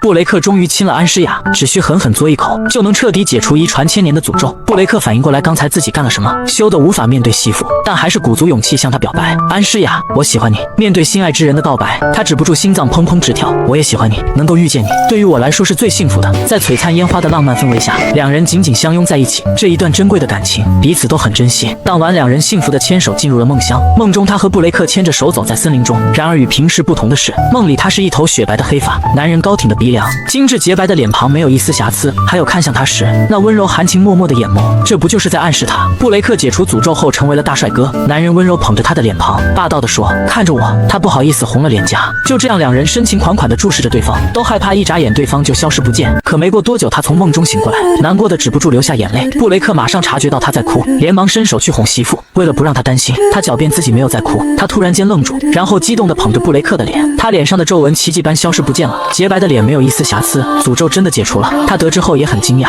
看到手上丑陋的皱纹一夜之间没了，他不可置信地呆愣住。是的，全部消失不见了。他刚想起身去拿镜子，却被他紧紧地抱住。安诗雅，我的诅咒终于解除了，说着脸上止不住流下泪珠。没想到让他一生痛苦的诅咒终于没了，那么他可以活下去了，活在光明里，而不是黑暗中，还可以和媳妇永远在一起。他第一次见布雷克哭得像个孩子一样，年幼的他一直以来装作不在意的模样，不知该有多辛苦。以后他们可以一直在一起，永远都不会分开。这边皇帝得到消息，原本伴随儿子一生的诅咒终于解除了，激动地捧着他的脸仔细揪了揪，漆黑的没有一丝瑕疵，那丑陋的皱纹果真没有了，解粗了，是媳妇帮我解粗的，脸都被老爸捏变形了，所以导致口齿不清。好，太好了！突然将亲儿子狠狠摁入怀里，还关切询问有哪里不舒服，果然是亲生的，他身体哪都好，就是快被他给憋死了。皇帝反应过来，立马放开了儿子。嘿嘿，抱歉啊。安诗雅看到这对父子温馨的场面，心里也是十分感动。皇帝转头看向他，紧握他的双手，谢谢你解除了布雷克的诅咒。他明亮的眼神里透露着真挚的感激之情。不用客气，其实我也没做什么。他也没想到被布雷克嘬了一口，诅咒就轻易解除了。这时布雷克过来牵住他的手，也真诚感谢媳妇为他所做的一切。他的手很温暖，手掌的温度仿佛在告诉他，这一刻的幸福原来不是梦，也希望这份幸福能够一直持续下去。这边理查德来看望被关进地牢的父亲，可卡希尔公爵一见到他，就激动地质问为什么不阻止弗兰克喝酒。他嘴上说着抱歉，可实际心里乐开了花。原来皇宫舞会这场动乱就是他设计的，目的是将同父异母的兄长给拉下马，所以那天故意让他喝醉参加舞会。原本等他不自量力冒犯太子妃时，他来个英雄救美将其救下，好博取他的真心。这一切原本都在自己的掌控之中，可等他自信满满准备上场时，怎料被皇帝那个老登给截胡了，害得他错失博得美人的欢心。只是没想到他父亲是个笨的，不仅冒出来指责陛下，还显露出对皇位的觊觎。最后皇帝以叛国罪将他们关押地牢，这也意味着他在向我们宣战。当务之急是先想想对策，接下来他肯定会追查父亲秘密谋杀他的罪行。虽然所有证据都销毁掉，但我们还有一个证人，那就是正在受审的弗兰克兄长。只要把所有的罪责让他一人背锅，您就可以脱身出来。不料公爵暴怒，给了他一巴掌，指责他是个忘恩负义的家伙。就算让他搭上自己的生命，也要把弗兰克给救出来，不然把他逐出家门，下场就跟他母亲一样。听到父亲恶毒的言语，他咬紧了嘴唇，戴上兜帽愤然离去，想着要不把他们都嘎了给母亲报仇。不过现在还没有能力自保，不能这么做。自从布雷克脸上的皱纹消失后，媳妇就每天直勾勾盯着他犯花痴。他不明白媳妇怎么老是看着他。当然是我的小丈夫太帅了，不喜欢我看你吗？不是，我就是有一点点害羞。说完蹭着媳妇的手撒娇，谁知这可爱的举动让他心动不已，险些招架不住。他嘴上说着害羞，可行为却大胆无比，然后像只乖巧的小兔子扑进媳妇怀里。他不禁疑惑，我的小丈夫是不是有点腹黑啊？又觉得是自己多想，他这么天真可爱善良，怎么可能腹黑呢？第二天，皇宫举办了一场庆祝太子解除诅咒的宴会，这也是他第一次遇见了情敌。子爵夫人向皇太子和太子妃行礼后，赶忙招呼自己的女儿和布雷克认识。原来是听说太子的诅咒解除后，要过来给他庆祝。安诗雅认为并没有这么简单，子爵夫人曾多次给他定做过礼服，却从未把自己的女儿带来过。他把沙龙推到布雷克跟前，殿下您还是第一次见到比自己小的女孩吧？太子妃可是比你老很多呢。他瞬间无语，明白子爵夫人在内涵他年龄比布雷克大。红毛突然紧握住他的手，听说你是个怪物，起初我很害怕呢，当亲眼见到我才得知，原来你长得这么帅。他瞬间打翻了82年的陈年老醋，年纪小再不懂礼数，也不能当面说布雷克是怪物。不料嫌弃将他的手给甩掉，眼神冰冷看着红毛，谁给你的胆子，竟敢随便触碰我？子爵夫人惊慌失措向皇太子道歉，表示沙龙只是一时失言。红毛也被吓得两眼泪汪汪，哽咽解释自己很崇拜殿下，还厚脸皮说喜欢他。这话让他冰冷的眸子暗了暗，你在向有妇之夫告白吗？实在欠缺教养，滚吧，我以后都不想再看到你，真吓人。他第一次见布雷克发那么大火，和平时乖巧可爱的小兔子不同，原来是那对母女无视了安诗雅，他才生气的。谢谢你替我出了气，抱着正在气头上的丈夫开玩笑，这可怎么办？往后喜欢你的女孩都排到长城去了，我不要，有你就够了。真的吗？你是最漂亮的，别人都比不上，救我救我！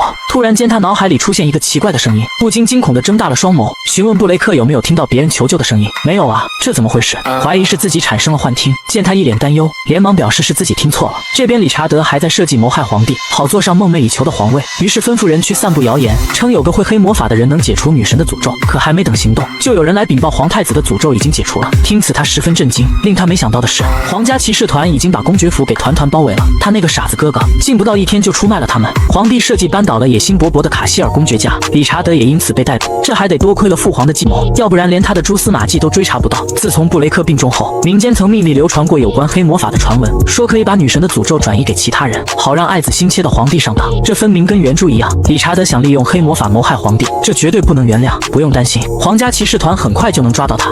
我不担心，我相信父皇。他温柔抚摸了下安诗雅的头，宠溺地勾起了唇角的弧度，随后送了一件礼物给他。他接过后询问是什么，原来是光的眼泪，用于鉴别拥有光能量的继承者。安诗雅将项链拿出来细看，刚触碰到他的手，吊坠瞬间闪烁出耀眼的光芒，看来他能认出谁是光能量的继承人。可突然间，他脑海里又出现奇怪的声音，还是和上次一样的求救声。拉文泰，救救我！吊坠还奇异般发出耀眼的红光。安诗雅，好在皇帝将他唤醒，发现他的异常，询问怎么了。他无法解释这种奇怪的幻想，只能谎称自己没事，因为只有他才能看到幻想。1000年前的天罗宫和黄金屋，还有女人呼救的悲鸣声，以及光的眼泪，想不通这些到底有什么关联。他心里感到越来越不安。虽然女神的诅咒已经解除了，总觉得错过了什么重要的东西。就在这时，侍从禀报黑暗之门越开越大，您赶紧去看看。安诗雅一脸担忧，嘱咐他要注意安全。我马上就回来。刚说完，他扑进皇帝的怀里，我和布雷克会在家等你的。据说黑暗之门完全打开之时，就是帝国的灭亡之日，而封印黑暗之门需要光的能量，所以皇帝用的光能量越多，诅咒继承人就越痛苦。布雷克已经彻底解除了诅咒，按理不应该再反射到他身上。他带着不安，祈祷接下来千万不要出事。见媳妇担心皇帝，布雷克宽慰他父皇这次会平安归来的，随后牵住媳妇的小手，我们好久没跳舞了，要不要来一场？面对他的邀请，他心脏不自觉扑通直跳。两人随着音乐的节拍翩翩起舞，安诗雅夸赞他跳得很好，又觉得自己的舞步变得生疏，要是和别人一起跳担心会出错。殊不知这话引得布雷克打翻了82年的醋，你还要和别人一起跳舞吗？可你跳完第一支舞，紧接着就是父皇，之后也会和其他人跳，这是舞会会的惯例。听到媳妇说要和那么多男人跳，他感觉头上一片青青草原。你在吃醋吗？他毫不犹豫承认，语气十分霸道。不希望你和其他男人一起跳，只能和我一个人跳到地老天荒。然而他笑着表示，到时你也会和其他小姐姐跳舞的呀。谁知他坚定承诺自己不会和别人跳。没解除诅咒之前，他们都讨厌我，如今我还不能拒绝他们的邀请吗？我只要有你就够了。知道媳妇吃这一套，抱着他猛撒娇，我就想一直和你在一起，也不想搬去其他宫殿。听此，他眼里溢满了心疼。他现在虽成为了耀眼出色的皇太子，但心里的伤疤仍然没有愈合。就算我们搬到新的宫殿，以后还可以经常来这里，这里只属于我们的二人世界。听到只属于我们的秘密宫殿，他顿时露出了久违的灿烂笑容。见到他终于笑了，安诗雅也忍不住幸福地勾起唇角。他想要布雷克一直这样开心快乐地笑下去，谁知过后他每晚都梦见大火，每次都被这恐怖的场景吓得惊醒过来。他坐起身，苦恼地扶住额头。自从他来到这个世界后，剧情的发展和原著不同了。布雷克和皇帝都活了下来，他改变了原著的悲剧，但时常总觉得惶恐不安，不明白总是浮现起1000年前的场景。火中的那个女人为什么一直在找拉文泰？一件件谜团始终困扰着他，百思不得其解。怎料抬头一看，发现布雷克原本消失的诅咒又复发了。不料新的纹样重新在他身体持续扩散，出现了古代的语言记录纹样。当翻译出来写了什么，令他惊恐万分。没想到布雷克身上的纹样竟是女神留下的求救信息。现在他终于明白，脑海里经常出现那个悲鸣声的主人就是光之女神。她被菲利普困在黑暗之中，所以利用她的子孙们向身为拉文泰后代的他发出求救。想要彻底解除1000年诅咒的唯一办法，就是救出被困的光之女神。他拿出光的眼泪，请把我带到女神的所在地去。不可以，安诗雅不要走。布雷克察觉媳妇要离开他，哭着阻止他的行为。他解释这一次一定要帮他彻底解除诅咒。布雷克仍旧固执地祈求他不要走，他怕以后再也见不到媳妇。不用担心，我马上就会回来的。说完放开了他紧握的手，他心里十分难受，并且舍不得安诗雅离开他的身边，只能眼睁睁看着媳妇启动光的眼泪。金色的光芒瞬间笼罩他全身，太子的诅咒又发作了。于是为了彻底解除诅咒，安诗雅决定使用光的眼泪把他送到女神的身边。没想到布雷克身上的纹样竟是女神留下的求救信息。现在他终于明白，脑海里经常出现那个悲鸣声的主人就是光之女神。她被菲利普困在黑暗之中，所以利用她的子孙们向身为拉文泰后代的他发出求救。想要彻底解除1000年诅咒的唯一办法，就是救出被困的光之女神。他拿出光的眼泪，请把我带到女神的所在地去。不可以，安诗雅不要走。布雷克察觉媳妇要离开他，哭着阻止他的行为。他解释这一次一定要帮他彻底解除诅咒。布雷克仍旧固执地祈求他不要走，他怕以后再也见不到媳妇。不用担心，我马上就会回来的。说完放开了他紧握的手，他心里十分难受，并且舍不得安诗雅离开他的身边，只能眼睁睁看着媳妇启动光的眼泪。金色的光芒瞬间笼罩他全身，最后变成一颗光芒消失不见。等他再次睁眼，发现到了另外一个地方，四周一片乌漆麻黑又阴森，片刻才反应过来这里是混沌之谷。意外的是皇帝也在这里，赶忙跑过来询问他怎么在这里。他刚想解释就被打断，陛下，我们需要先关闭黑暗之门，得知他们接下来的行动，不可以关掉，这不是和魔界连接的门。怎料这话遭到大神官的反对，指责他年幼不懂事，不关闭黑暗之门，帝国就会毁灭。皇帝冷眼警告他，你是在无视我女儿的意见吗？这把他吓得成了鹌鹑，一个字也不敢蹦出口。他一秒变脸，宠溺的让安诗雅继续说，我解读出布雷克身上的纹样是女神留下的求救信息，所以我们要救出被困在黑暗之门的女神，诅咒才会彻底消失。然而皇帝表示女神由他来救，让他先回去。我不能回去，女神在召唤我，并且只有贝拉善光能量的继承者才能解开。他顿时一脸担忧，这太危险了。怎料就在此时，魔物突然出现攻击他们，张着血盆大口，仿佛要把他们一口吞了。谁知只是掳走了安诗雅一人。皇帝神情焦急万分，想救她，可最终无奈，眼睁睁看着她消失在视野中，在这里伸手不见五指，只能勉强看到这帮小魔物们。知道小家伙在给他带路，所以一路跟随他们。可不知走了多久，他感觉路越来越泥泞难走，呼吸也越来越困难，只有为了解除布雷克诅咒的信念在支撑着他，直到最终他没有力气倒下。突然眼前出现了一片充满生机勃勃的世外桃源，他以为是自己看到了幻象，触感到清凉的湖水，才明白这是真的。拉文太久等了，终于见到了传说中的光之女神，还没等他反应过来，就被人紧紧地抱住。来源一头乌黑的长发，正是召唤他的光之女神。原来这一切只是安诗雅1000年前的记忆。此时他是拉文泰，那时光之女神不仅是他的好闺蜜，还细心教导他练习光魔法。我们不是朋友吗？以后直接称呼我名字就行。知道了，塞帕尼亚。见他答应，女神开心地抱住他。突然草丛里的动静引起他们的注意，原来是菲利普。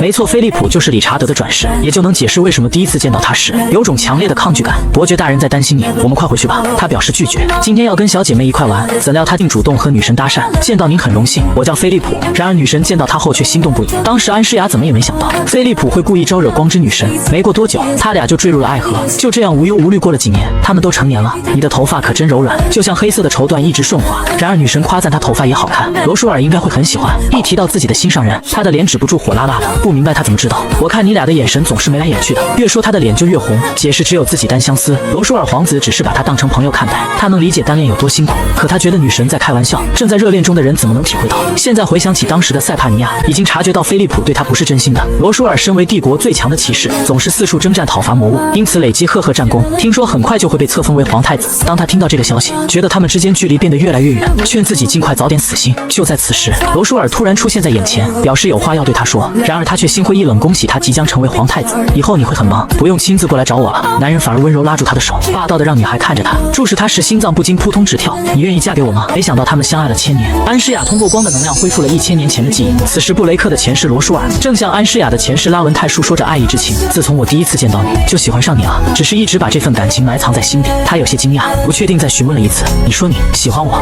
我爱你。听到他的深情表白，才确信这么久以来不是自己一人单恋对方。男人轻柔擦拭他眼角的泪水，两人紧紧地拥抱在一起，感受着彼此之间的爱意与承诺。这一世他很爱罗舒尔，即使过了1000年，仍旧爱上了转世的布雷克，希望这一刻的幸福能够永恒停留，但最终却没有实现。很快罗舒尔被正式册封为皇太子，而他们也宣布了订婚的消息，因此收到好闺蜜光之女神的祝福。她说喜欢我很久，那你怎么一点都不惊讶？其实女神早就看出来他们相互喜欢对方，不得不说当事人真的很迟钝，原来只有她自己没察觉到。在他们接吻之前，她都认为是自己一人暗恋对方，谁知接下来女神告知她，决定变成一个普通的人类。听此她十分震惊，不明白她怎么突然脑子进水，原来是恋爱脑发作，为了能和菲利普结婚，竟把所有的光能量都传给他，询问是不是对方忽悠了他，而女神表示这一切都是她自愿的。安诗雅劝她千万要慎重，如果把力量都传给他，到时想恢复就难了。她根本没听进去，反而向他道歉，责怪自己没把一部分力量分给他。没关系的，你已经给了我女神的祝福，多亏了你，我不仅学会了使用灵力，还读懂世上所有的文字语言。最后女神送了个礼物给他，这是代表我们友情的礼物，我在里面施了魔法，无论在哪里都能通过它来找我。他真诚地感谢女神，并保证一定不会忘记她的。这天他来找菲利普，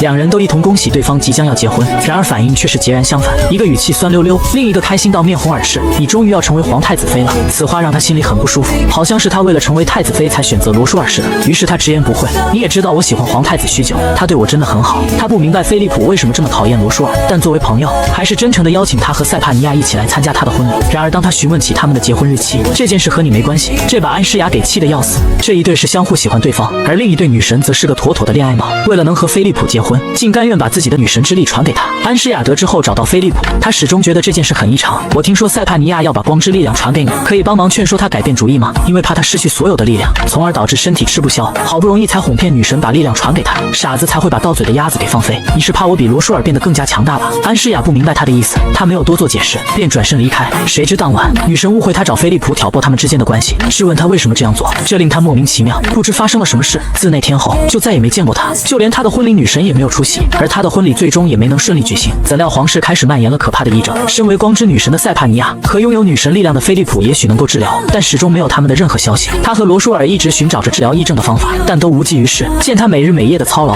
安诗雅劝他赶紧去休息。没关系的，我可是皇太子，这场灾难就连皇帝都逃走了，心疼他一个人扛下了所有。罗舒尔笑着让他不用担心，温柔地抱住安慰他的情绪。可谁知这是他们最后一次拥抱。没想到第二天发生了意外，他身上开始出现黑色的斑点，因为持续多日的高烧，病情很快急速恶化。1000年前，安诗雅和布雷克曾是相爱的恋人，然而他们即将举办的婚礼竟被一场可怕的瘟疫给打断。日夜操劳的皇太子最终也患上无法治愈的疫症，病情很快急速恶化，全身还布满可怕的黑斑。在弥留之际，他唯一放不下的是安诗雅，恋恋不舍轻抚女孩憔悴的脸庞，而安诗雅同样也不舍得流下伤心的眼泪。如果来世若能再次遇见你，我会每天向你述说我的爱意。说完，带着不舍的眷恋，缓缓闭上眼眸。安诗雅连续熬夜几天守着他，一直祈祷，直到眼泪干涸，嗓子发不出任何声音。可他始终没能再醒过来。接下来，帝国首都被瘟疫笼罩时，菲利普就像计划好一般出现了。他使用光能量治愈了散播的疫症，因此受到百姓和臣子的呼吁，成功登上帝国的皇位。第二天，失踪多日的女神突然回来了，抱着安诗雅不停地道歉：“对不起，都是我的错，我并不知道罗舒尔会这样。你能回来，我很开心。”对于罗舒尔的离世，他并没有责怪女神，而更多的是自责自己没有能力拯救她。安诗雅听说菲利普冷落女神，便来质问他什么时候立塞帕尼亚为皇后，而菲利普却一脸苦恼的模样。塞帕尼亚可是为你付出她的一切，把光的能量全部给你。没错，可她现在什么都没有了。你认为这样的女人还能成为皇后吗？听到她过河拆桥的话，安诗雅仿若如坠冰窖。你利用她的能量成为皇帝，竟毫不留情把她给抛弃。说话注意点，我是靠我自己的能力成为皇帝，我已经定好皇后人选，那就是你。说着突然靠近搂住她的腰，我喜欢的人才是你，所做的这一切都是因为想得到你。听此，安诗雅厌恶的一把甩掉对方的手，因为我才利用塞帕尼亚。你说的是人话吗？我比罗舒尔差在哪里？我可是拥有光能量的皇帝，不要拿他和你这样的垃圾相提并论，你不配提他。方不仅设计害死安诗雅最爱的人，谋得皇位后，竟还强迫她当他的皇后。见她不情愿，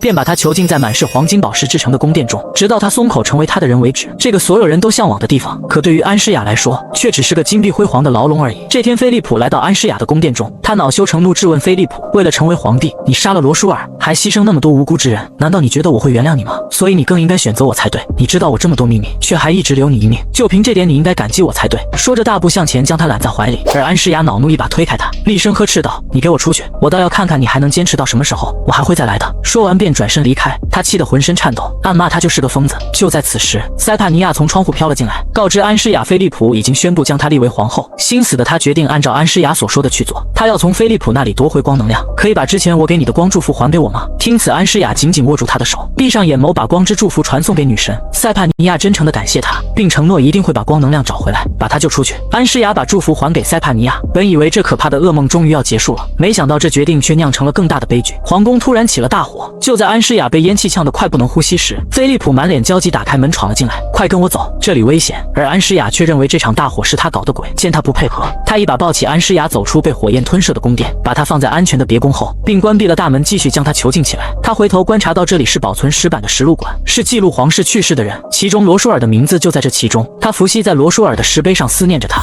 忽然间他的手心发出闪烁的金色光芒，难道是塞帕尼亚成功找回光的能量，所以又将他拥有的那一部分能量传给他？救救我！是塞帕尼亚向他发出求救的声音，他没有时间再继续难过下去，必须要尽快找回塞帕尼亚。于是他启动光的能量，打开了关闭大门。然而当安诗雅出来后，令他震惊的是菲利普竟私自篡改石碑上的记录，把他所犯下的罪行全部嫁祸给罗舒尔。这时脸色不悦的菲利普盯着逃出来的安诗雅，没等他开口，安诗雅首先质问怎么可以这样做，恼怒让他别败坏罗舒尔的名声。没想到他不仅把首都的人给杀了，还把这一切全责怪在安诗雅身上，都是因为你把能量还给了那个女人。见和他沟通不了，冷脸询问他塞帕尼亚在哪。她死了，因为她是女神，真难弄死，用刀刺用火烧都没用，最后只能杀了百姓们当祭物，结果还是我赢了，以后罗舒尔就是千古罪人了。可安诗雅握紧拳头不甘心，她绝对不会允许。手掌顿时蓄力，发出强大的光之能量，抬手朝着菲利普的方向发出攻击，而对方却一脸嘲讽他不自量力，就凭你这点力量。然而下一秒他脸色瞬间变了，和反派对抗，安诗雅向他施展光之能量奋力一搏，而对方却一脸嘲讽他不自量力，结果下一秒瞬间变了脸色，原来攻击他只是个诱饵。此时安诗雅已经逃到实录馆，以他现在的能力，所能做的就是护住记录罗舒尔消息的石板。然而没过多久，菲利普追了过来，手掌心凝聚起魔法，你果然很聪明，这石板我早就想把它给处理掉了。安诗雅却不顾自身安危，立马以身护住身后的石碑，我是绝不会让你如愿的。下一秒掌心凝聚的强大力量向他袭来，怎料石碑上的保护结界抵挡住对方的攻击，没等他反应过来，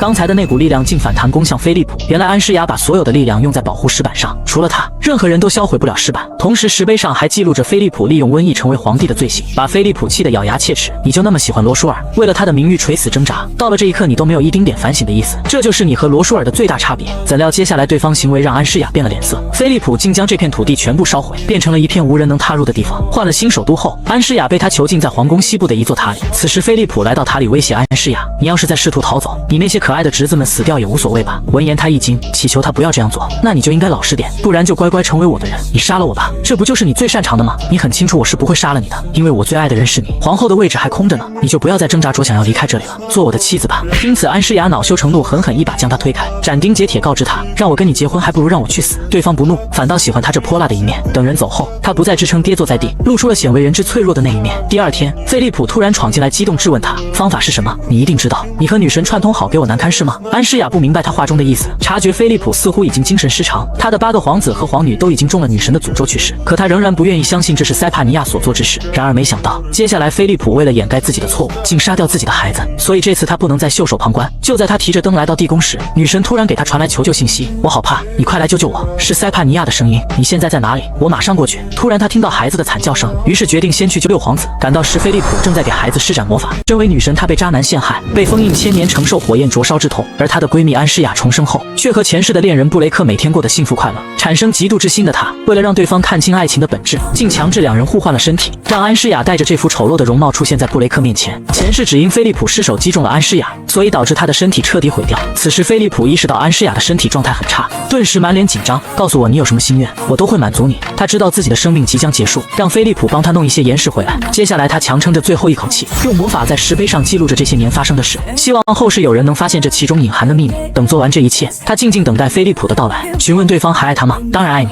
我爱的人一直都是你。那么你把这块石板放在皇帝宫前吧。他抬眼看过去，这才意识安诗雅把过去的历史给记录下来，那都是他所犯下的罪行。下意识抬手启动魔法销毁证据，怎料安诗雅将所有力量用在石板上，任何人都销毁不了。既然毁不掉，只要接近这个石头的人都通通丧命就可以了。说着抬手对着石板施展黑魔法，并扔进了深不见底的湖中，企图让这段历史永远封尘于此。然而这边安诗雅突然吐血晕倒在地，经历几世轮回后，她又重新回到了这里。这时安诗雅惊醒过来，这才意识到刚刚发生的一切原来是她前世的记忆。此时她正进入黑暗之门，寻找女神解除布雷克的诅咒。只要通过前方那束明亮的光，她惊讶那束光怎么是红色，甚至还听到塞帕尼亚痛苦的哀嚎声。就在她一路疾驰赶到后，竟看到塞帕尼亚正被烈火包围燃烧。安诗雅刚想上前，哪料却被炙热的火焰给拦截在外，根本寸步难行。下一秒她施展光之力量冲破障碍，很快击破了困住塞帕尼亚的结界。她冲过去一把抱住安诗雅，被困千年，她抑制不住大哭，述说着这些年的委屈。你怎么这么晚才来？你知道我呼唤你多久了？安诗雅带着愧疚安抚他，对不起，塞帕尼亚，这不是你的错，这一切都是因为菲利普，我要去杀了他。安诗雅连忙告知他菲利普已经死了。我知道，可菲利普不仅有后代，而且现在他还重生了，我要把他们都全部杀掉，以报这千年来所承受的封印之苦。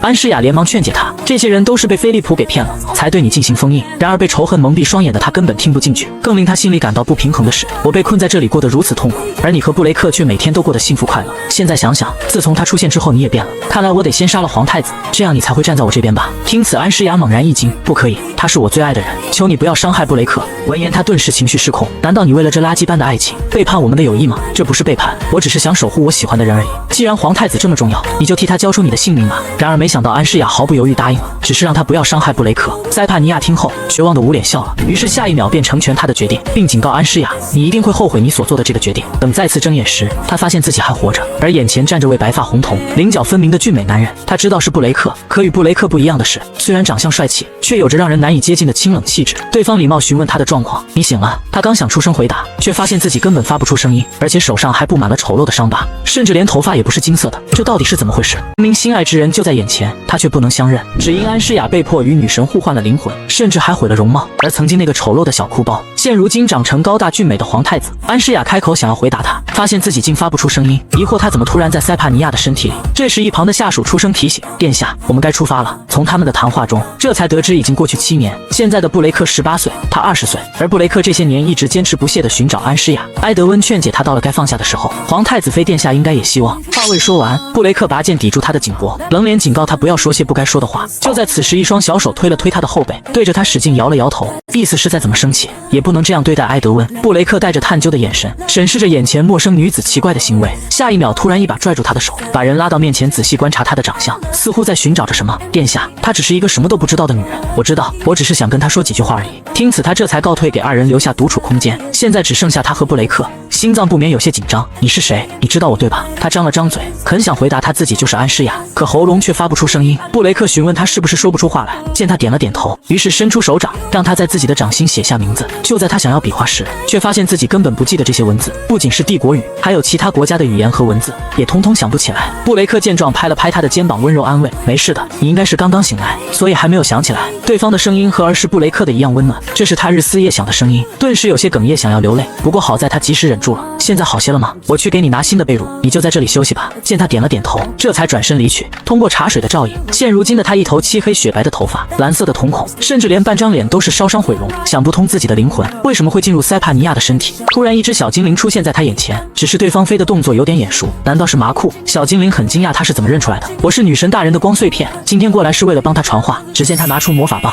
女神的声音传了出来：安诗雅，被抛弃的感觉怎么样？你曾经付出那么多，可是你心爱的皇太子殿下却没能认出你。安诗雅质问他为什么要这样做，不仅剥夺了他的声音，就连语言能力也拿走。听此，对方语气嘲讽：只不过换张脸而已，他就认不出你了。你相信的爱情就是这么脆弱，当他得知你是安诗雅的瞬间，肯定会抛弃你去找更好看的女人。这些话一句一句扎进他的内心，刺得生疼。其实心里很害怕布雷克会嫌弃现在丑陋的自己。这时女神趁机蛊惑他，作为朋友，我给你最后的机会。话音刚落，一把匕首落在他的掌心里，你用这把匕首去刺穿布雷克的心脏，只要沾满皇太子的血，你就能恢复原来的样子。听此他很震惊，不过很快冷静下来，在对方一声声的循循善诱下，毅然决然将匕首扔还给他，斩钉截铁告知他自己绝不会做出伤害布雷克的事。然而刚说完，竟控制不住剧烈咳嗽起来。等摊开掌心一看，发现咳出的居然是黑色异常的血。你这副身体支撑不过99天，如果不想死的话，就按我说的去做。为了布雷克，他什么都不怕，也不后悔现在的选择。最后安诗雅仍旧态度坚决，拒绝与他同流合污。见蛊惑不了他，女神这才悻悻离去。第二天睁开眼时，耳边传来布雷克欣喜的声音：“你醒了，我们现在就要出发去皇宫。”惊得他立马坐起身。布雷克确认了一遍，他依然没有想起来自己的名字怎么写，可以用嘴型告诉我，可他却不愿意，想着自己活不了多久，不能再给他增添心理负担。然而对方像是看穿他的心思一般，看样子你应该没有失忆，你是记得我的，对吧？曾经那个丑陋的小哭包，现如今长成高大俊美的皇太子，而安诗雅却不敢和他相认，只因现在的他丑陋不堪，甚至寿命只有99天，不愿再给布雷克增添负担。可布雷克一眼看出他不愿意告知自己的名字，看样子你没有失忆，你是记得我的。面对对方的突然靠近盘问，他不争气红了脸颊，而且都没办法直视他这张帅脸。布雷克见他依旧沉默，只能妥协。那让我给你起个名字，你是这个意思吧？对方点头后，他笑容灿烂，说出小玫瑰3个字。听此他瞬间愣住，想起布雷克送他的第一朵花就是红玫瑰，疑惑为什么叫小玫瑰呢？难道他认出自己了？顿时心有些慌了，想想应该没认出，玫瑰也是个常见的名字。小玫瑰，我想带你一起回皇宫，你会答应吧？他看着对方那帅气如沐春风的笑脸，压根没办法狠心拒绝。然而埃德温进来得知皇太子要带那个来历不明的女人回宫，连忙劝解布雷克，还不如让我们送她安全回家。安诗雅虽然理解埃德温的担忧，但是她更加害怕和布雷克分开。然而布雷克却斩钉截铁告知埃德温，我会和小玫瑰一起回宫，不要让我说第二遍。说完牵起他的手走出去。听到皇太子不容拒绝的命令，他忙低头遵命。就在安诗雅站在营帐外时，几个侍卫转头突然看见他，顿时吓得魂都飞了。这不就是昨天发现的那个女人吗？难道我们要带这个怪物回去？然而这句话让他霎时如坠冰窖，原来现在自己看起来这么恐怖，不仅毁了容，全身还布满丑陋的烧伤疤痕。几人还在背后嫌弃他的容貌，都在相互推脱，不愿意带他。就在此时，布雷克冷脸出现，不需要麻烦你们，我会带着他一起走。冰冷的眸子扫向他们，从今天开始剥夺你们皇宫骑士团的职位。几人瞬间惊慌失措，这才意识到事情的严重性。教训完下属，男人转而温柔牵起他的手。他没想到布雷克竟然还有这一面，为了他剥夺骑士的职位，虽然有点陌生，但看向他的眼神和牵着他的手还是那样温暖。布雷克先将他抱上马背，告知他不会骑也没关系，他就这么轻松抱自己上来。看来布雷克真的长大了。紧接着对方上来马背坐在他身后，轻抚他的肩膀，防止坠落。忘掉那些难听的话，丑陋的人才会计较外貌。意识到他在安慰自己，安诗雅的心感到暖暖的。两人共骑一马，肢体不免会触碰到，所以一路上一直感受到背后男人健硕的肌肉，想起他儿时可爱的模样。而现在的他增添了锋利的一面，变得更加刚柔并济，曾经软软的小肚子也变成了坚硬的8块腹肌。当他在艰苦训练时，如果自己能在他身边陪伴，那该有多好。就在此时，悬崖上方的岩石突然朝他们滚落下来。危机时刻，布雷克首先想到的是保护安诗雅。危险降临时，布雷克第一时间奋不顾身保护安诗雅，紧紧地将她护在怀里，不顾自己身上的疼痛。首先关心的是安诗雅的情况，怎料最后是布雷克的肩膀受了伤。当听到对方轻描淡写说着没什么事，他心疼极了。这伤口这么深，要不是因为保护他，布雷克一定能躲过去。如果他身上还有光能量的话，就能给他治疗了。见他哭了，布雷克连忙柔声哄着，不要哭了，是我自己失手的原因，不要再自责了。你看这点伤对我来说不算什么。说完启动魔法治疗受伤的部位，金色的光芒源源不断从掌心溢出，刚刚还血淋淋的伤口很快恢复原来光滑洁白的肌肤。安诗雅惊讶看着这一幕，她刚才是启动了光之女神的力量，你怎么还哭了？你的心可真软。说着抬手温柔轻视她流下的泪珠，笑着调侃，还是你想让我更担心你一些。这句话顿时撩得安诗雅脸色通红。怎料就在此时，被匆匆而来的侍卫给打断二人之间的暧昧。接下来布雷克将安诗雅抱上马背重新出发，途中一名侍卫担忧皇太子不仅负了伤，还用了光能量，于是提出在前方的领地休息一晚。而布雷克并不打算在此地停留，表示自己已经好了。聪明的侍卫转而询问皇太子身前的女孩，玫瑰小姐应该也累了，是吧？听此布雷克连忙关切询问她累不累，在侍卫期盼的眼神中，他点了点头。布雷克这才下令今晚在此地休息。到了神殿后，安诗雅被安排在走廊尽头的一间屋子，猜测这里应该离布雷克的房间很远，心里有些担忧他的身体情况。就在这时，突然听到门外的敲门声，原来是布雷克。刚进来就关心起他的身体有没有不舒服的地方。方。比起自己，安诗雅更加担心他的伤势，像是感应到他的心中所想，立马表示他的胳膊已经好了。可他心里更加感到不安，万一光能量发挥不好的话，不自觉伸出纤细洁白的手揪住对方的衣衫。看来你在担心我，不然你亲自检查看看。听此，他点了点头。怎料下一秒，他开口调侃：“原来你是想扒我的衣服呀！”闻言，安诗雅的脸立马红温，对方怎么总是有意在撩她？他只是想确认伤口而已。他看见安诗雅羞得不知所措的可爱模样，不禁笑逐颜开，随后撸起袖子，露出健硕有力的胳膊递到面前。他仔仔细细查探了一番，真的一点受伤的痕迹也没有。悬着的心终于放下，看来他把光能量运用得很好，脸上情不自禁露出欣慰的笑容。你再摸下去，我会害羞的。闻言，脸皮薄的他立马脸色红到起飞。刚刚为了检查伤口，摸得实在太仔细了。下一秒，布雷克紧紧握住他无处安放的双手，含情脉脉注视着他。你还有其他想确认的地方吗？安诗雅感受到握着自己的手十分宽大，胳膊也很健硕结实，被迷得头晕乎乎的他摇了摇头。布雷克这才收了逗弄他的心思，邀请他一起去餐厅吃饭。这次饭菜他特意交代做的清淡些，好在符合他的口味。见他吃得开心，男人这才露出灿烂的笑容。然而接下来他发现对方的不同之处，并直言不讳指出来：你很爱吃酥叶子啊，因为味道独特，一般人都不会喜欢吃。这让他想起了自己曾在皇宫温室里种过酥叶子，而且宫里只有他和布雷克喜欢吃。正餐吃完，他放下餐具，端起一旁的红茶，开始一脸享受的品尝。布雷克全程默默注视他的一举一动，哪怕是脸上细微的表情也瞩目观察。小玫瑰，你真的和一个人很像，那就是我的夫人。他也会在喝红茶时放一块方糖和一勺柠檬酱混在一起喝。听此，他顿时呆愣住，没想到这些生活上的细节到现在他都还记得。就在这时，对方不知何时悄无声息来到他身旁，扶住他身后的座椅，微微俯下身询问：我再问你一遍，你是不是认识我？即使心爱之人变成了丑八怪，布雷克仍旧第一眼认出了安诗雅。可每当他想要开口告知对方时，总是被一股神秘力量给扼住。他一步步逼近询问：你是不是认识我？你当时看着我叫我布雷克了。见安诗雅始终沉默着，他轻柔捧住对方的脸，想听他亲口承认。看着我回答：所以你到底是谁？这一刻他终于明白，这段时间布雷克为什么对他这么好，不是因为同情他，而是从一开始他就认出了自己是安诗雅。就算脸换了，毁容了，没有了语言能力，甚至失去了光能量，他仍旧认出自己。布雷克继续鼓励他：你用嘴告诉我，说不出话也没关系。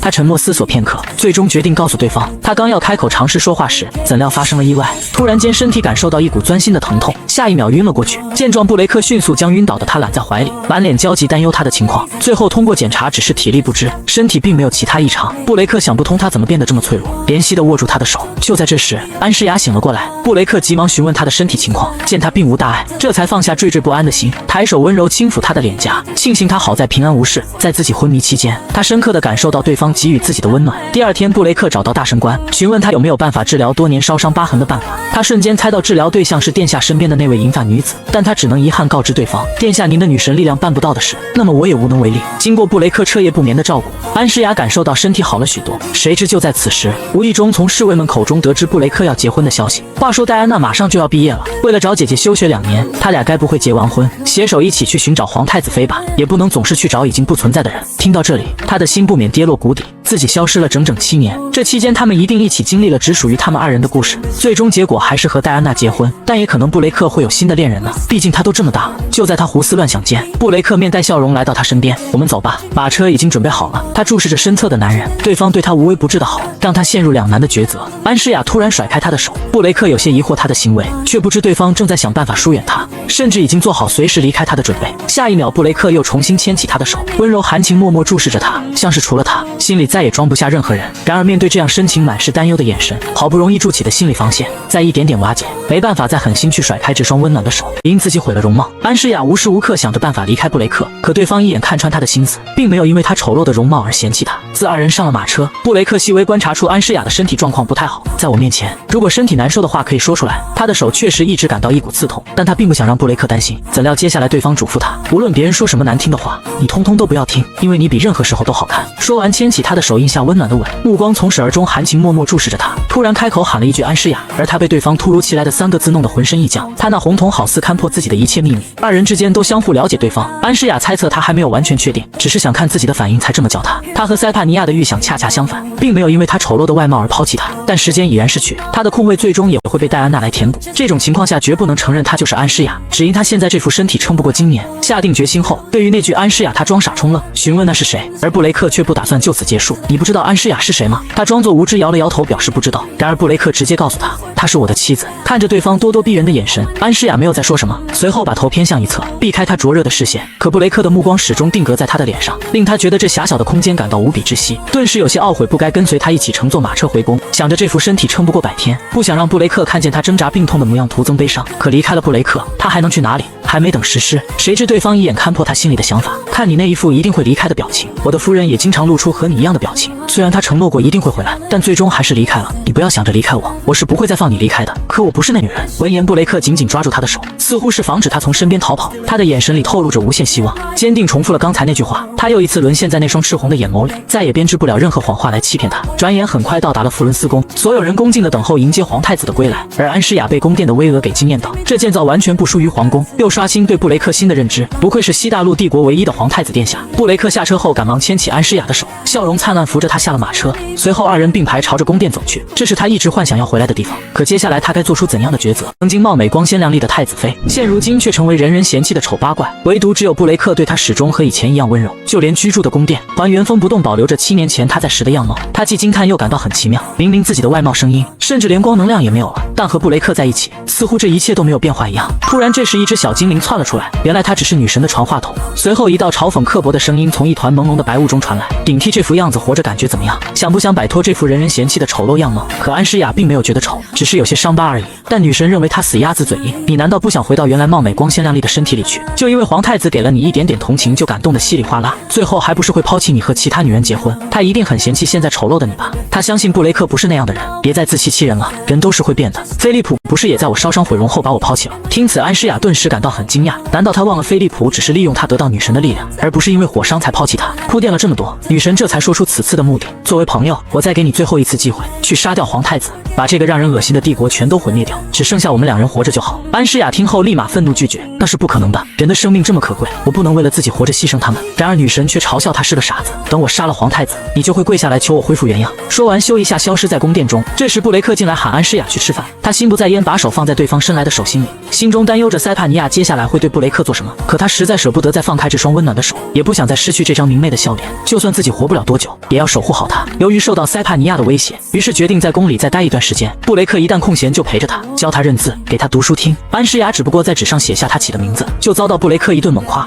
写得真棒。想想7年前还是自己教的他，现在却反过来，不过被夸赞的感觉也不错。这天布雷克神神秘秘要带他去一个地方，等2人上马车后，才从他口中得知接下来要去阿莫利亚宫。闻言他顿时愣住，那里是他和布雷克童年一起度过的地方，曾经那些幸福的时光像一幅幅美丽的画卷映入他脑海中，甚至还有他们第一次接吻的画面。想问对方为什么要带他去那里，可看着他期许的眼神，却始终什么也说不出来。到达后，2人并肩而立，观望那座充满回忆的宫殿。他其实一直很想再来这里看看，这里只属于我和安诗雅2个人的世界。你知道我为什么带你来吗？怎料突然转头温柔捧住他的脸，这一举动令他顿时脸红心跳动。我第一次知道自己还可以读懂唇形，但我只能读懂你的唇语，在你说话时的唇形以及习惯都和我夫人一模一样，因此我才能读懂。所有的感觉都在告诉我，你就是安诗雅。安诗雅，是你没错，我求你说实话吧。此时此刻看着对方哀求期待的眼神，他很想告诉他，就是你想的那样。就在他下定决心张口时，哪料被一道声音给打断，这里不能随意走动，太子妃殿下。没想到映入眼帘的是位金发绿瞳的女人。在他决定向布雷克道出自己的身份时，怎料另一个安诗雅出现，她仿若如坠冰窖，这到底是怎么回事？对方竟和自己没互换身体前长得一模一样，而布雷克却一时呆愣住，疑惑这2人到底谁是真的安诗雅，谁才是那个假的冒牌货。就在4人僵持时，侍卫禀报皇帝陛下召见皇太子。书房内，皇帝笑着告诉儿子，安诗雅回来了，听说去找你了。话音刚落，那个女人走进来向布雷克打招呼，殿下，我回来了。但她并没有回答，只是转头带着探究的眼神审视着对方，疑惑安诗雅如果长大的话，会是这个样子吗？自从安诗雅失踪后，出现了许多冒牌货前来冒充，那些人除了相同的金发和绿色的瞳孔，其他都有所不同。皇帝为了不让布雷克受伤，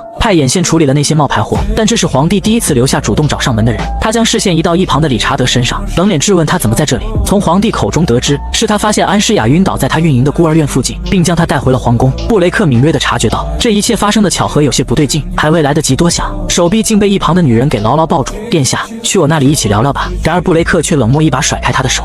看也没看他一眼，直接命令：“我有话对陛下说，你们都退下吧。”等人走后，皇帝有些不满儿子刚才对安诗雅的冷淡行为，他表示目前还没有证据可以证明那个女人就是安诗雅，询问有没有确认过她的身份。皇帝听说她失忆了，只是通过安诗雅是语言能力者，再加上身上的光能量，因此才确认她一定是安诗雅。布雷克听后沉默一瞬，确实这些都没错，找不出任何反驳的理由。可是为什么他的脑海里总是浮现起小玫瑰落寞的身影？布雷克与皇帝谈话结束后，刚出宫殿就被那个女人热情的一把拦住，他疏离的从对方的怀里抽出自己的手臂，转头吩咐一旁的埃德温负责照顾好她。虽然所有的证据都在指认这个女人就是安诗雅，本应该称呼她为皇太子妃，可奇怪的是她却开不了口，对她也亲近不起来。这边皇宫上下都在议论皇太子妃回来的事，还把他们这些仆人召集一起，似乎要宣布什么大事。安诗雅想不通到底是谁冒名顶替她出现，直到对方再次隆重出现在眼前，看着她以得意洋洋的姿态当众宣布自己是安诗雅时，她十分确定对方能从这么多人中直接找到她，还肆无忌惮对她露出不怀好意的笑容。这个人就是强制和她互换身体的女神，令她才是帝国尊贵的皇太子妃。怎料却突然蹦出个冒牌货，